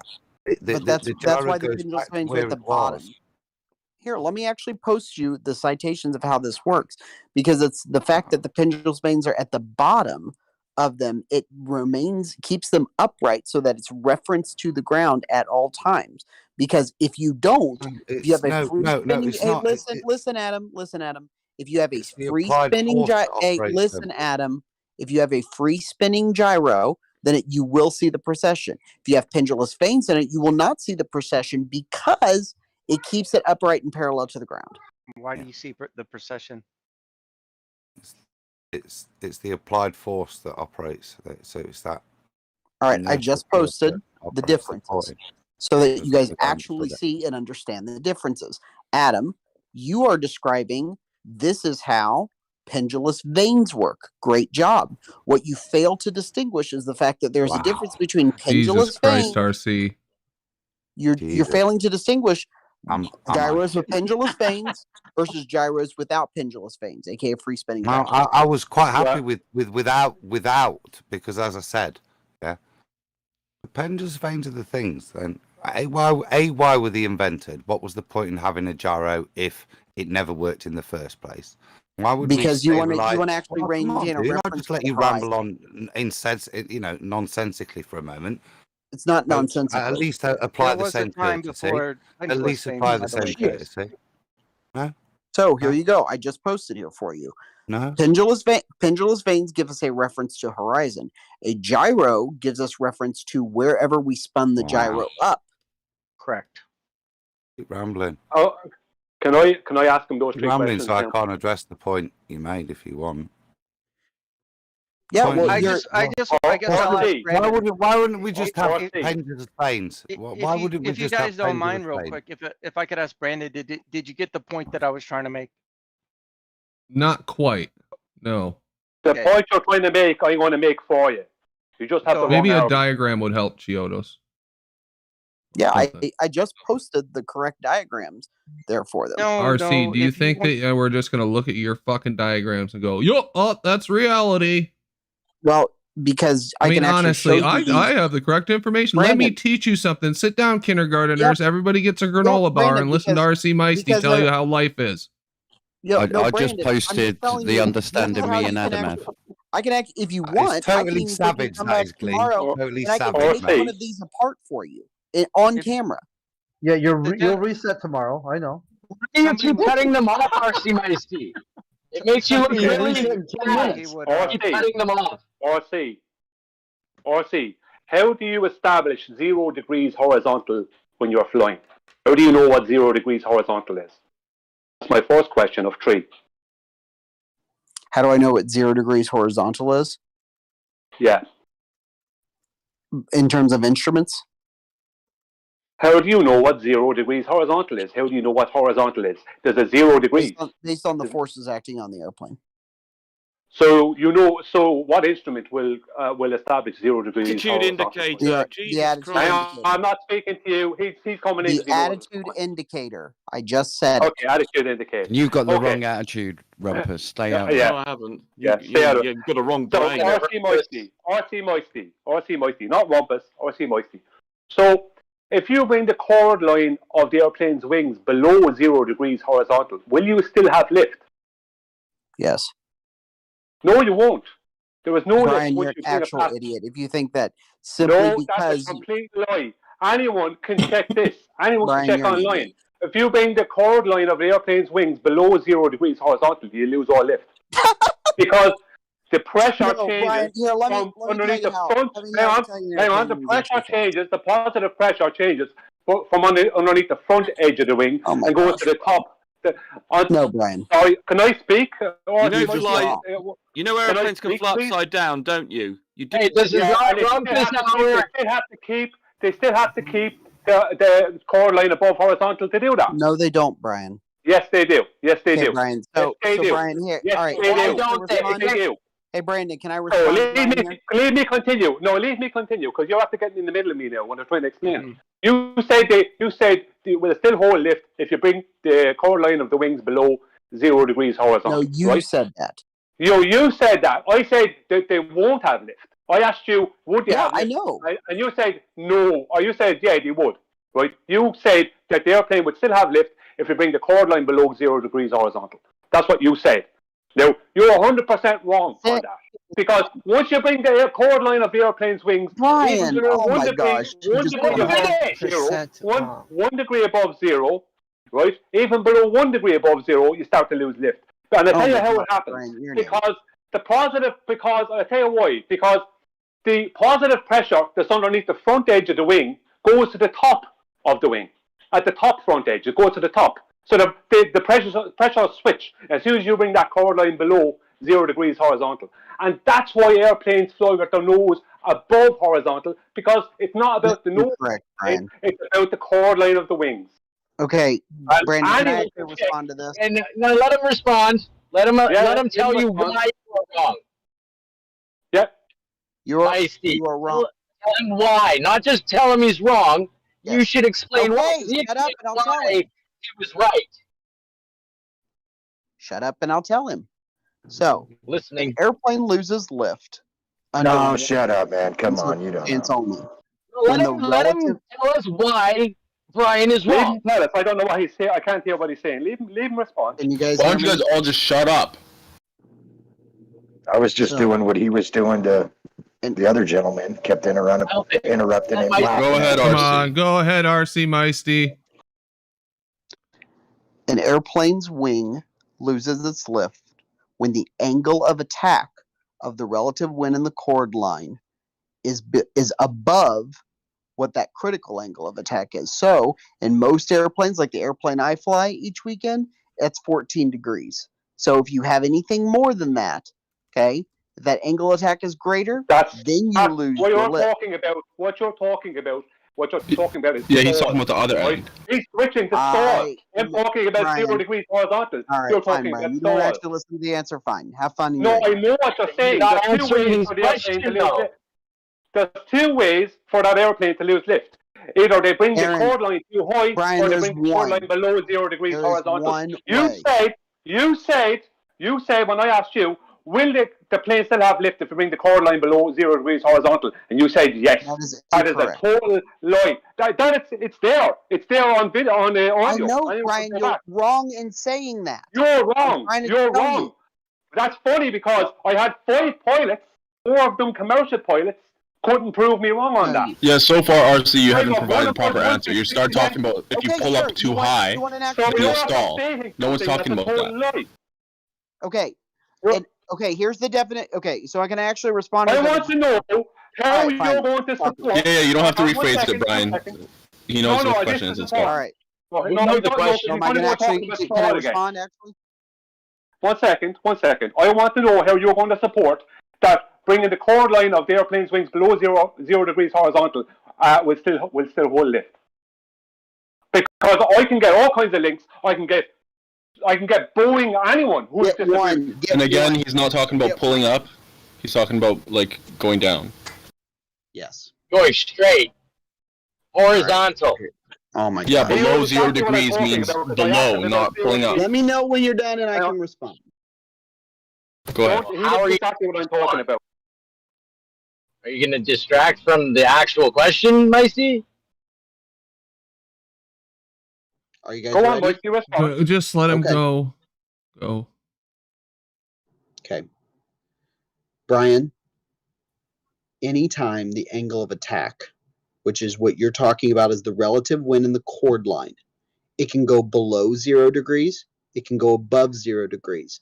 But anytime it varies from whatever that critical angle of attack is, which I said in most above 0 degrees. Oh my gosh. Why I know are it can you go below interrupting 0 me degrees. now? That wasn't Brian, my question. shut up for a second. That wasn't my question. Shut up. It wasn't my question. God He's, damn it. no, he's messing around. Brian. He's Just shut up, obfuscating. Brian.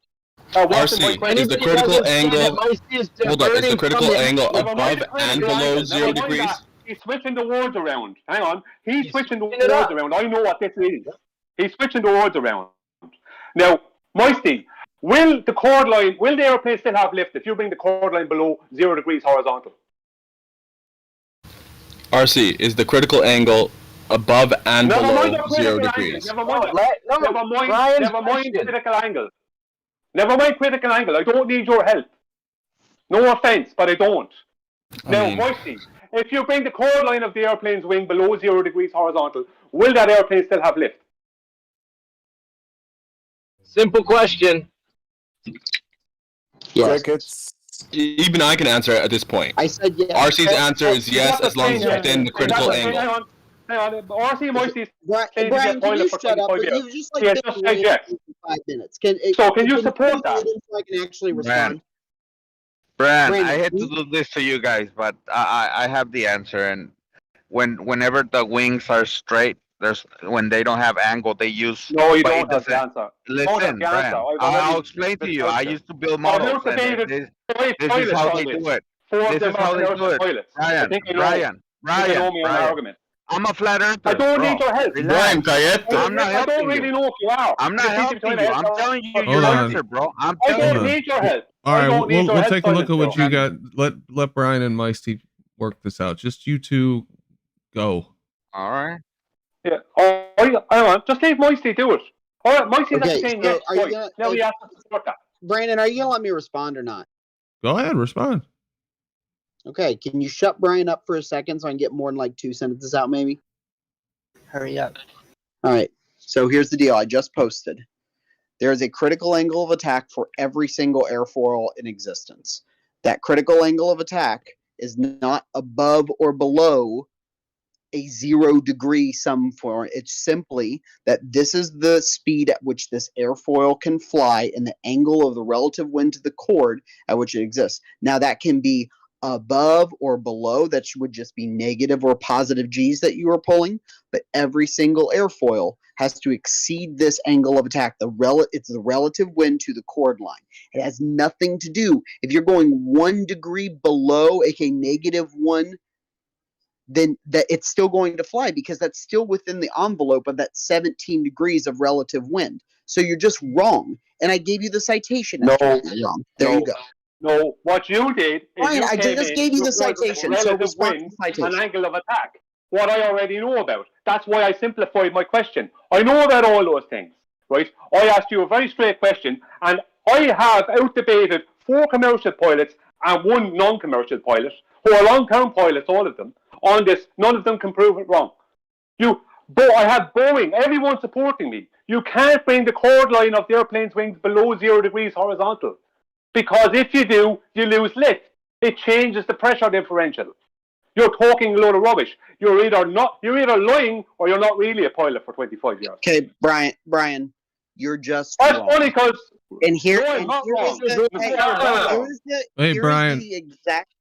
here is the exact citation showing you that the angle of attack is not about 1 degree or anything below 0 of horizontal. Angle of attack is about the speed relative and holding lift.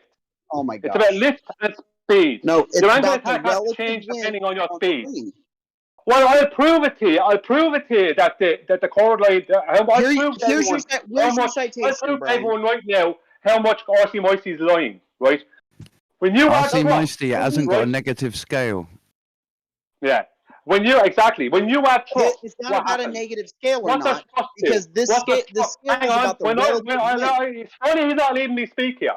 Right? Come on, When a pilot adds trust, what happens is it causes more a faster movement of air across the wing, right? No, that's and that not about causes lift. not about Thrust causes lift. Thrust causes lift. So when they want to fly faster, they have to bring the nose slightly down. When they want to fly slower, like coming into land, they bring the nose up high. No, Moisty, you're wrong. And at no point can they bring that chord line below 0 degrees horizontal without losing lift. Brian. Hey, Brian, could you hold on, RC? I'll let you respond in a minute. Hold on. Brian, can you put this in some context for us? Because I think probably a lot of people are lost, including myself. Honestly, I think Brian's right, man. Okay. What the I'm looking into it argument is. outside, and I haven't found anything that you could go below 0 and still maintain level. What are you talking about? Like, Hold on, let Brian just say why this is important. Yeah. The chord line of the wings is the dead center of the wings. Right, the chord line is the dead center. No, of it's the not. wings, It's not the dead center. It is RC, the come on, center. man. The war chord line is the dead center of the wings. It's right? not It's the the line dead that goes. center. Only if your Yes, wing is symmetrical. And most wings are not symmetrical. Shield is back. Yes, the chord line is always the center of the wing. No, Right. not if your wing Either is way, not the symmetrical. chord line runs throughout the length of the wings. Please be quiet. Leave me explain it. The chord line runs throughout the length of the wings. Right. That chord line, right, cannot go below 0 degrees horizontal without the airplane losing lift. So the airplane, hang on, be quiet, Moisty, be quiet.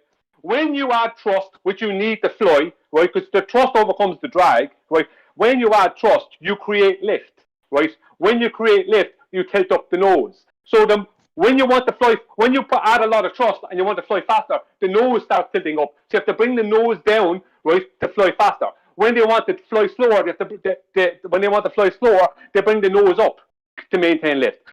So because thrust always creates lift, right? When they want to fly fast, right, they have to bring the nose slightly down, not below 0 degrees, but to bring the nose slightly down, right, to maintain. Otherwise, they'll go up into what's known as into what's known as a stall, where the thrust will cause the plane's nose to go too high, and they'll lose lift because the airplane's Brian, you're just wrong. Let me speak. The chord line will go too high and then lose lift. Brandon, right? why are you just... Right, okay, so that's, I see that in here. He's trying to stop me. I know, just slow down, Brian, we're good. Right, Brandon, you need thrust to fly. You can't fly without thrust. And when you add thrust, it causes lift of the wing. What do you think which causes, hang on, which causes the differential of pressure at the wing. Now, the chord line of that wing, the chord line, is always above 0 degrees horizontal. That's why commercial airplanes will always fly kind of an average of 3 or 4 degrees above, right? And fighter jets will fly 1 to 2 degrees, right, with their nose 1 to 2 degrees above 0 degrees, right? You can't fly without thrust. Thrust causes lift, right? And if you bring the chord line below 0 degrees, what happens is it changes the pressure differential from the positive underneath to the positive on top, and there's no lift. It causes the plane to go straight down. All right, now let me clarify one thing. So the chord line you're talking about, the chord line is basically. I'm showing a diagram here from NASA. The angle of attack. This chord line is the line that bisects the wings. Is that right? That's the chord line. The chord line runs through the length of the wings. Okay, so in this diagram, it's showing that it's up, and it sounds like if you tilt it up too much and you don't have enough thrust, you'll stall. And what you're saying is, if this black wing was tilted down below the horizontal, it is impossible to create lift. Is that what your contention is? It's impossible. That's just incorrect. No lift. Well, that seems reasonable. So do you have a source that would dispute that, RC? Yeah, I do. The fact that I fly with negative angle of attack all the time when you're pulling negative G's. So you point your chord line is actually below horizontal. It's below a relative wind, yes. No. Below horizontal, RC my Steve. Below horizontal. Yes. 0 degrees. Yes. Below 0 degrees. Yeah, yes. You can fly You'd go straight towards the ground. Yeah, straight to the ground. Exactly.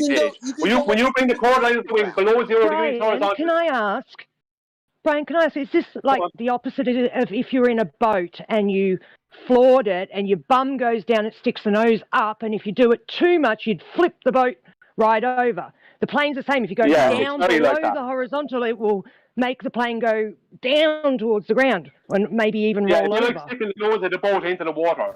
Hold on, RC, you said something about negative G. Yeah. Yes. Could you expound on that? Yeah, sure, no problem. So there are certain airplanes that you can fly, such as a Citabria or an RV, for example, that you can actually pull negative G's on quite a bit of. And the point is that you can actually have a negative G's. That's what he wants to know. What do you mean by negative G? Are you guys going to actually let me respond? What do you mean by negative G? Go ahead. Yes. For example, if you're doing an inside roll, okay, or if you are put, for example, nosing over on a wing over or something like that, you're going to pull a couple of negative G's, and your relative wind is actually going to be negative for a second. You're going to have a negative angle of attack. Now you can't do it too much, okay, but you can get below that. And the whole point here is that he's trying to say something even more insane. He's saying that it's below horizontal. Now, if that were true, I'm not saying. Hang on, Brian, hold on, Brian. My very first question to you was. Brandon, because what he's trying to do is Brian, come on, man. Shut the fuck up, RC. Brian. Can you mute him for 1 second? We know, Brian. Brian, we know. We know. Go, RC. So the next point is he's trying to say if you go anything below horizontal, that means that an airplane would have to basically stall itself to go down, which is just untrue. You can angle your airplane wing down, in fact, like 8 or 9 degrees, and still be flying. Yeah, and you'll be going downward. No, but I think doesn't this show this diagram that you posted? Positive lift versus negative lift. This diagram that you posted here, it's got the coefficient of lift. I assume up is more lift, down is less lift. Is that correct? And the angle of attack in degrees, it starts off at 0 here, 5, 10, 15. There's your stall. Why does this side of the chart go under the lift? So it's negative lift, negative angle of attack is negative lift here, right? No. Here's what I'm trying to say. Well, why is this down here on this diagram? Shut up for a second. Exactly, Brandon, listen. See, you talk over everybody who's talking to you, go ahead. And then you complain. No, I haven't even been able to get a sentence out. Trust me, everybody's been talking over everyone. RC, go ahead. Angle of attack is not about what degree are you from level or horizontal. It's about it is. Oh my God. Based on 0 degrees. Brian, I swear to God, man. Come on, man. The wind. It is about what is the angle that the wind is hitting the wing. Yeah, and what is angle based on? That's my first question, Brandon, wasn't it? No, the angle of attack is this. It is about the flight path versus the chord, according to this NASA diagram. This is horizontal. This is looks like a horizontal flight path to me, RC. It's about means the angle of attack. Here's A. This is the same diagram that shows it doesn't cross here, but in your diagram, it crosses there when the angle of attack, which would be below horizontal, when this is a negative angle down here. Talking, RC. Are you gonna listen? Well, I don't know, RC, because explain to me why these diagrams support what Brian's saying and not you. Yes. Well, the diagrams are kind of all over the place because you'll find some that say flight path, like this NASA one, and then there's some that say relative wind, and then there's some diagrams where the chart shows it's at 0, and then somewhere it shows that you still have lift at negative angle of attack. An angle of attack is about the relative wind to the chord line. It keeps talking about relative wind. Right. I think that's correct. Most of the things say that. It has nothing to do with horizontal or not. Now. Yes, it is. Oh my gosh. Brandon, as soon as you add trust, right, you start creating lift.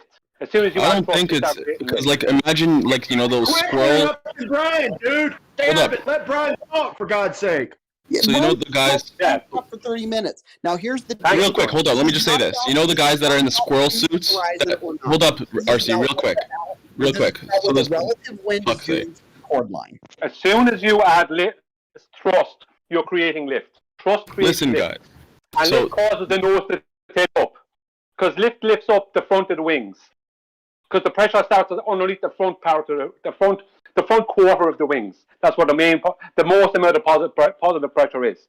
So lift causes that, which causes the nose to tilt up. That's what happens. As soon as there's any thrust, and you need thrust to move at all, thrust causes lift. So Brian, so what you're saying is if the angle gets less than 0 degrees, you're going to accelerate toward the ground no matter what. You're going to accelerate immediately. Toward the ground. Yeah, you're going straight down. Yeah, you're going straight towards the ground. You have no lift because the pressure goes from underneath the front quarter of the wing to above the front quarter of the wing. So the positive pressure is pushing you down then, as opposed to lifting you up. And that's what his own diagram shows. His own diagram shows that. And this is not about horizontal or level. It's about the relative wind. That's why he let off being horizontal, dude. If people remember my original question to him, was, how do you establish 0 degrees horizontal? And I said, and he agreed there is a 0 degrees horizontal. And then I asked him about the chord line of the wings, and I said, if you bring that below 0 degrees horizontal, will you still have lift? And he said yes. And he said it yes again a second time. That is total and utter lie. Technically he's not wrong. If you have a relative wind coming from below, then it could make sense. And if you are accelerating, no, it doesn't make sense. You lose lift as soon as you bring the chord line below 0 degrees horizontal, you lose lift. Because if you could maintain lift that way, yeah, you better not be on the panel, RC. You should go somewhere else. It's such a shit show. Yeah, whoever came in there and said that he's technically right is not. He's not. I mean, it's very rare that the relative wind will come from below 0, right? Like below 0, enough to have an angle attack that's still negative. What is the relative wind and what creates it? What is the relative wind and what creates it then? Because we'll see now. What is the relative wind and what creates it? The relative wind is whatever the wind at that location is. Nope. No, that's nothing to do with it. Relative wind is a term to do with the wind going across the wing. Not about wind. Not about wind lifting you up. Yeah, here in NASA's thing, it says that notice on the plot that at 0 angle, a small amount of lift is generated because of the airfoil shape. If the airfoil has been symmetric, the lift would be 0 at 0 angle of attack. Right. So if you pitch down 0 or less, no matter how fast you accelerated, you're still going down. You're going to hit the ground, and you're just going to go fast. A percentage, what you're saying, like there's some like wind blowing up from below, or what is the situation where you could still have your angle attack less than 0 and still maintain He got mixed up with a relative wind and actual wind. They're not the same thing. No, relative wind is the direction of the wind relative to the airfoil. So I'm saying if the wind is created by thrust causes lift. Yep, right. The way to push the nose down is to bring the watch collar on the tail down the way, and that will cause the nose to go down. When you bring that up the way, it brings the nose up the way. The wind is there regardless. When you push through it, that chord line below 0 degrees horizontal. As soon as you bring that chord line below 0 degrees horizontal, you're going to the ground. Okay, but listen, I'm with you, but hold up. So the wind is there, like the atmosphere is there regardless, right? And you're pushing through it. The angle at which you're pushing through it determines whether you're going to have lift or not, right? So the point is, if this atmosphere that you're pushing through is like predominantly lower, if the wind that you're pushing through is coming from below, and you have to maintain your angle at such a way. Hold up, let me finish. You have to adjust your angle of attack such that you will create lift in that area. Because you're wrong. Let me correct you. Right, the thrust causes a pressure differential. Right, where there's positive pressure underneath the wing. Basically what it is a slower moving air under the wing and faster moving air over the wing. Can you mute what happens is that slower moving air wants to equalize with the faster moving air, and that's what causes it. But when you bring the chord line of the wing below 0, yeah, but see, it's nothing to do with wind coming from underneath. It's nothing to do with that. I'm saying you could have, theoretically, you could have a negative angle of attack if the relative wind is a lot lower than horizontal. No, but hold on. That's what you're arguing, man. Let's let RC respond. Let him go. Anytime you are going through the air, you have relative wind to the cord.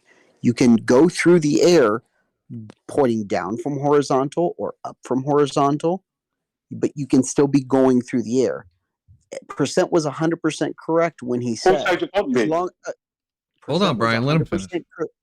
Percent was 100% correct, and it was what I was saying earlier. Is that as long as you're going through the air, there is relative wind going over your wing. It is not about the horizon or horizontal. It's about what wind is going over your wing.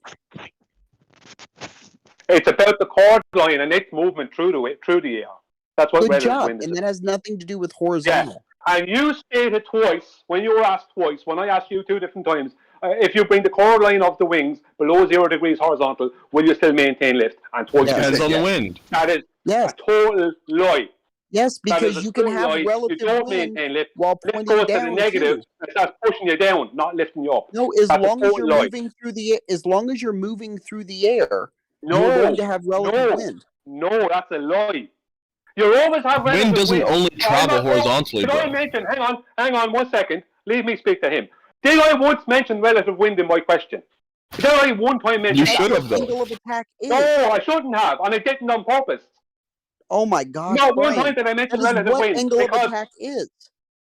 It's yes, relative wind but I to the asked chord you a very line. straight.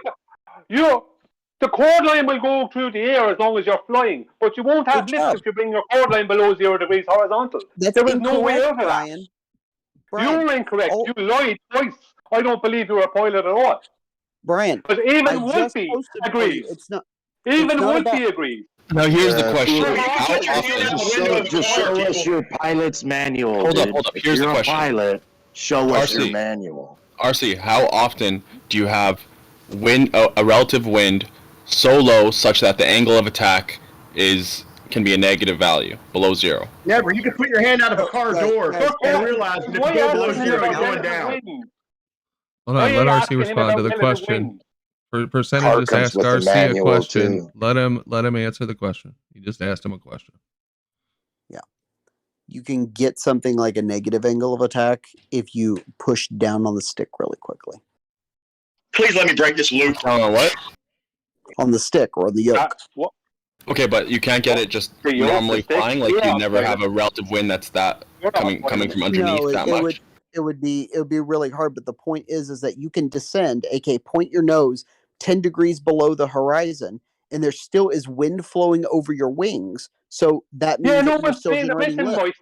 No one asked that. Yeah, but that's negative lift. That's not what we're talking about. We're talking about positive lift. Yes, it's not the same. If you're traveling down, then that's like basically negative lift. No, there is still lift happening because you're still wind flowing over your wings. I know, but it's like negative lift because the plane is going down. Just like it shows in his diagram. It's not negative lift. No lift. Then what would you call that if the plane is going down? Negative. That's just called a descent. Yeah, and isn't a descent like not a lift. You're double speaking, RC. To the audience. But like the lift coefficient in the negative one, right? Does the audience understand? Brandon, no, you can't. Does the audience understand that the chord line of the wings has to be above 0 degrees horizontal? It does not have to be above 0 degrees. That means it has to be to maintain lift. If the plane wants to fly and doesn't want to career down into the ground, if the plane wants to fly or the pilot doesn't want to suddenly go down at an angle, right? If the plane wants to go forward and straight, just like all commercial airliners do for thousands and thousands of miles, if it wants to do that, it has to keep the chord line of the wings above 0 degrees horizontal. Right? Yes, just like it shows in RC's diagram and in this NASA thing here. Yep.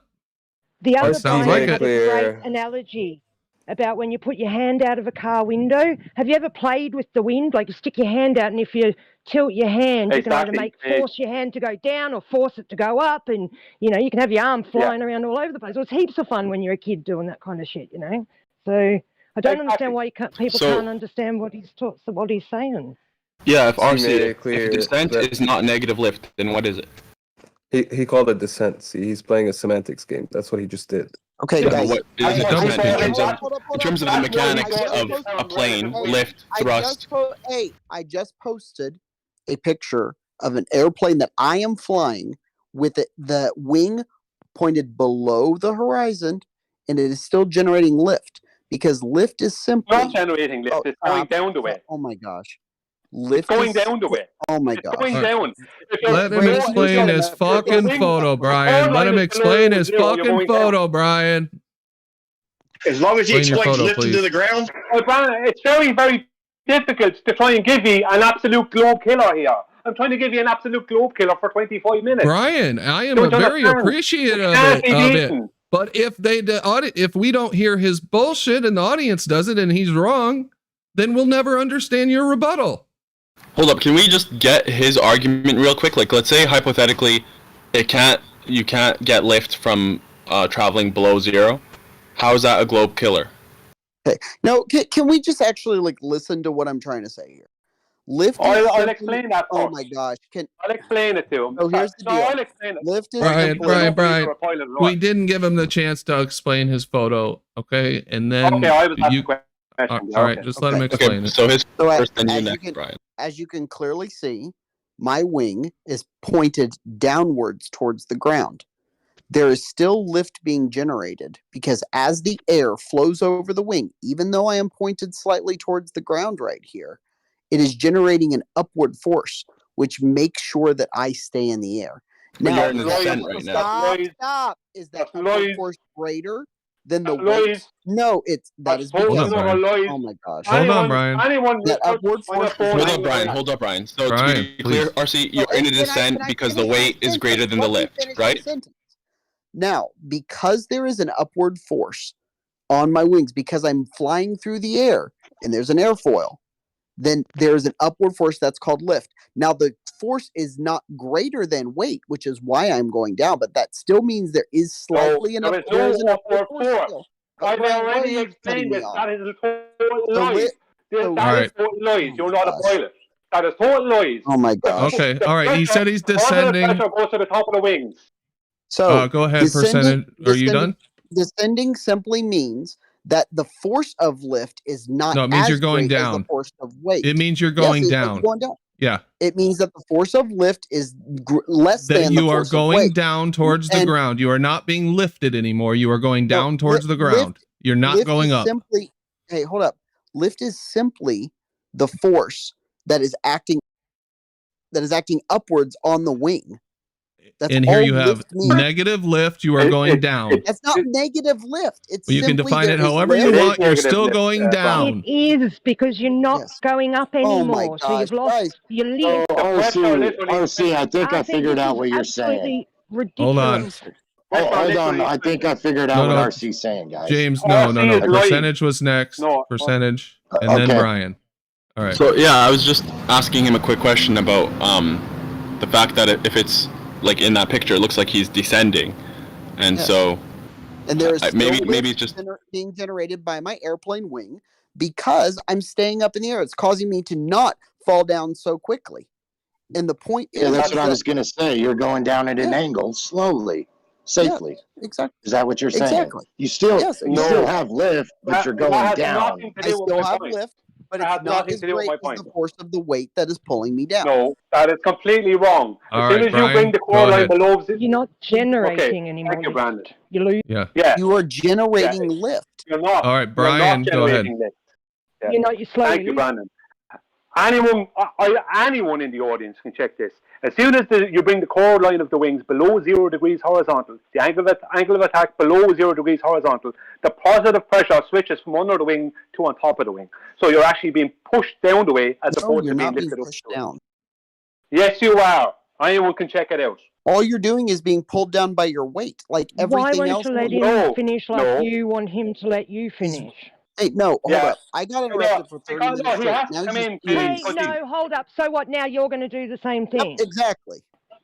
You're the one complaining about being talked over, and then you talk over nobody everyone else. Anything about it, and now Brandon's like, okay, I guess it's cool that everybody interrupts everybody. So I'm going to correct him when he says bullshit. No, you're lying. Okay, so Brian, go ahead. Are you finished with what you wanted to say? RC Meisty, you and Brian are even. You're even on interrupting. No more interrupting, please. Go ahead. You're even. You're fucking even. Water under the bridge.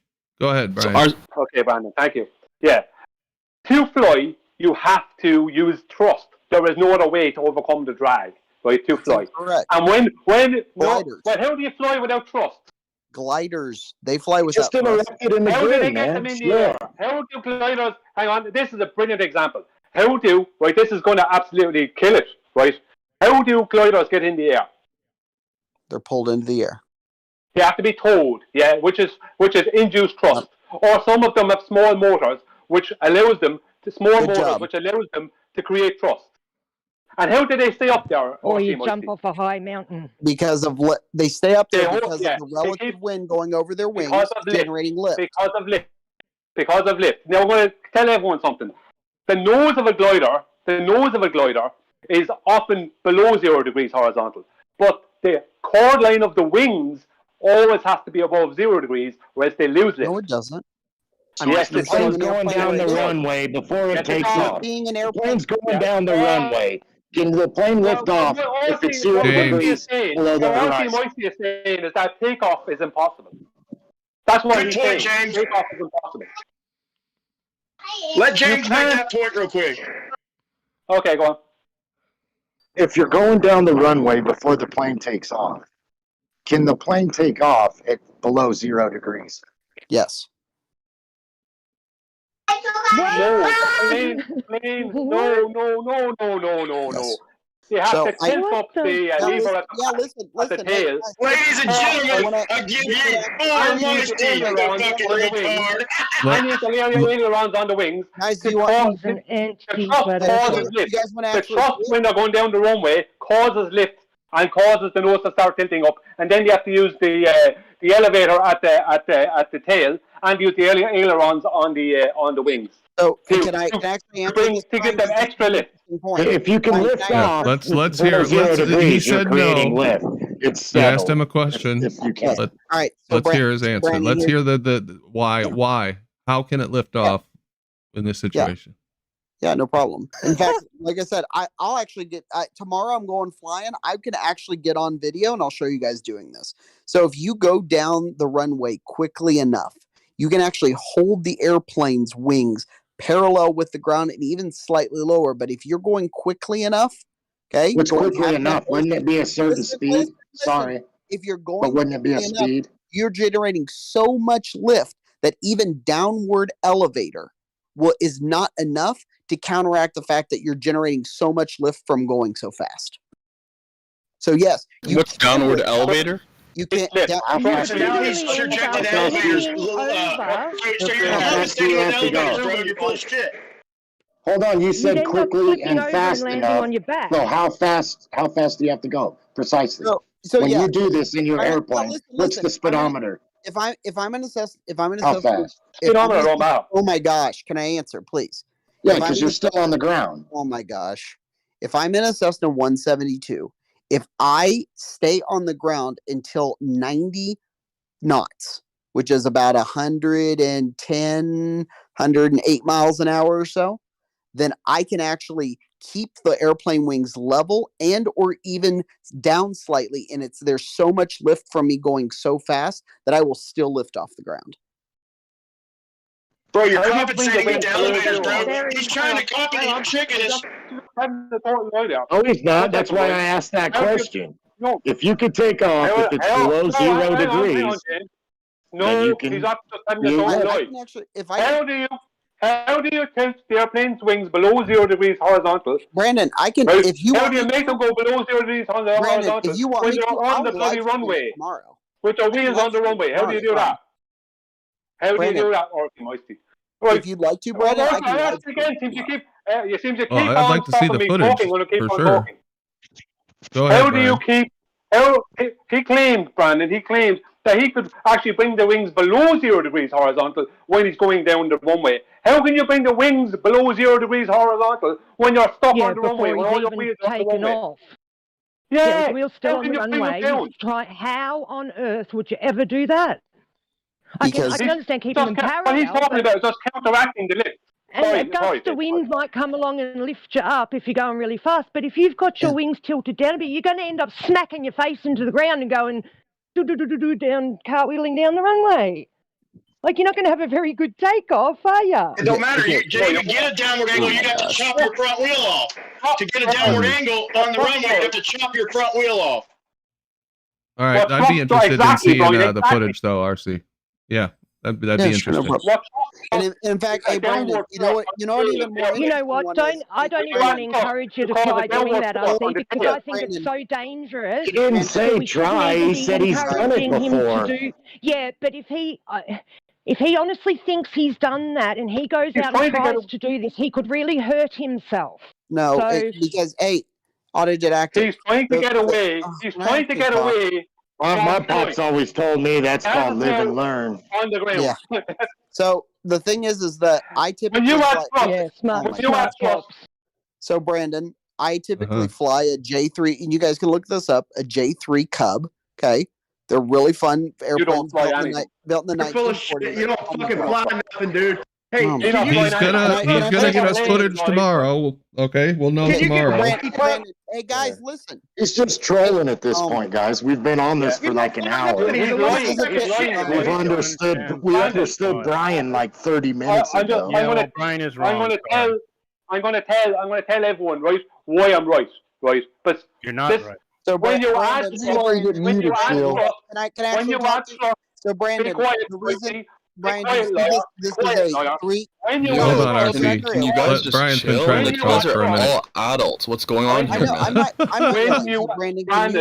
When you add trust, he won't RC, let Brian get it out, and then we'll go to RC. Brian, and then RC. Yeah, Brian, tell us why it's a globe killer.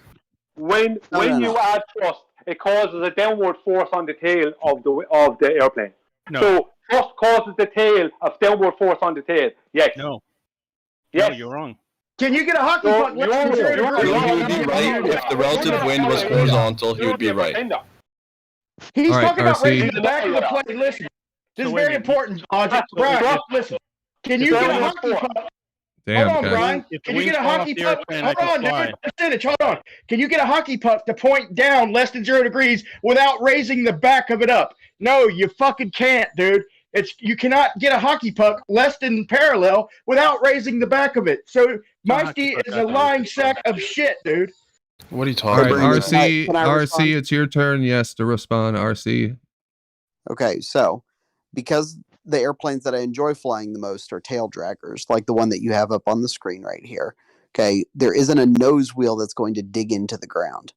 And because the airplane often is so light, especially if there's just me in it or just one person, you can actually angle the wings down slightly. And if you're going fast enough, you will you can't.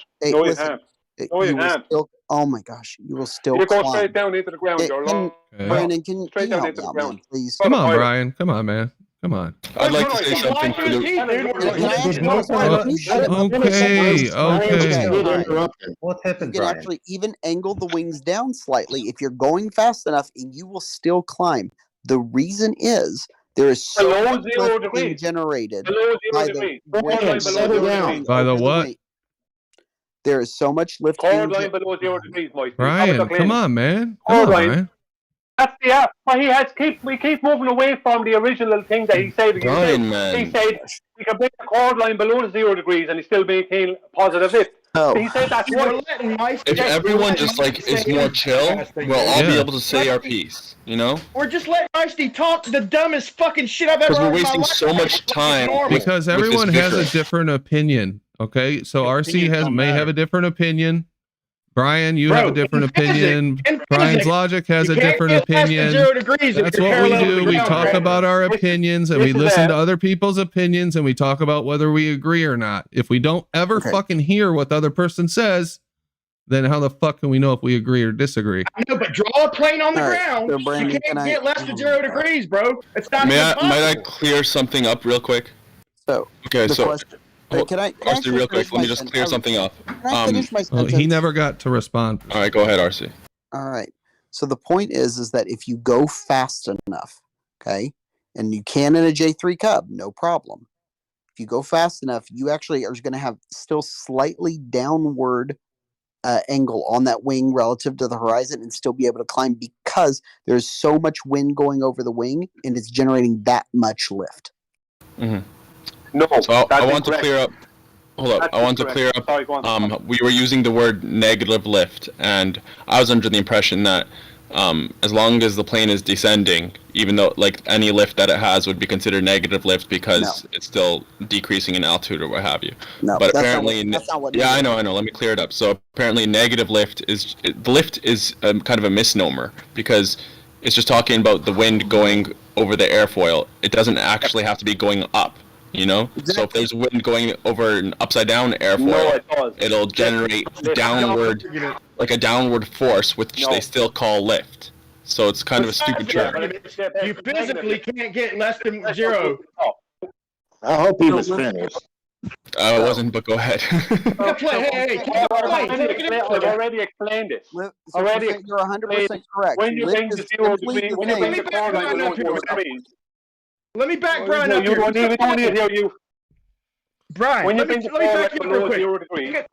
Brian, let me back you up. Take an airplane, chop all of its wheels off, have it sliding down the runway. You cannot get less than 0 degrees with a plane sliding down the fucking runway. It's not physically possible to get less than 0 with 3 fucking wheels, dude. I don't care about y'all's argument. Meisty's lying through his fucking teeth because you can't get less than 0 degrees with a plane parallel with the ground. It's not possible. You can, depending on the elevator, I guess. If you had a tail driver, you could do that.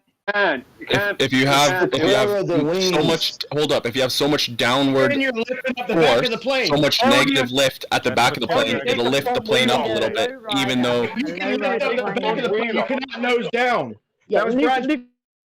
Okay, guys, I'm gonna call it a night. What an impossible conversation. I'm not sure why everybody got so heated up over this, but whatever. Hope you guys enjoyed, and appreciate you guys joining the show. Earth is Life. How many years of experience does Brian have as a flight instructor? I don't think Brian's a flight instructor, but thank you for the super chat. If I thought I could get a word in edgewise, I would say that, but I appreciate that. And we'll see you on Monday. Have a good weekend. Thank you to Brian's Logic and Earth is Life for supporting the show. And we'll see you on Monday. Earth is Life is pinging me in the Discord. Read my super chat. Thank you guys. Bye.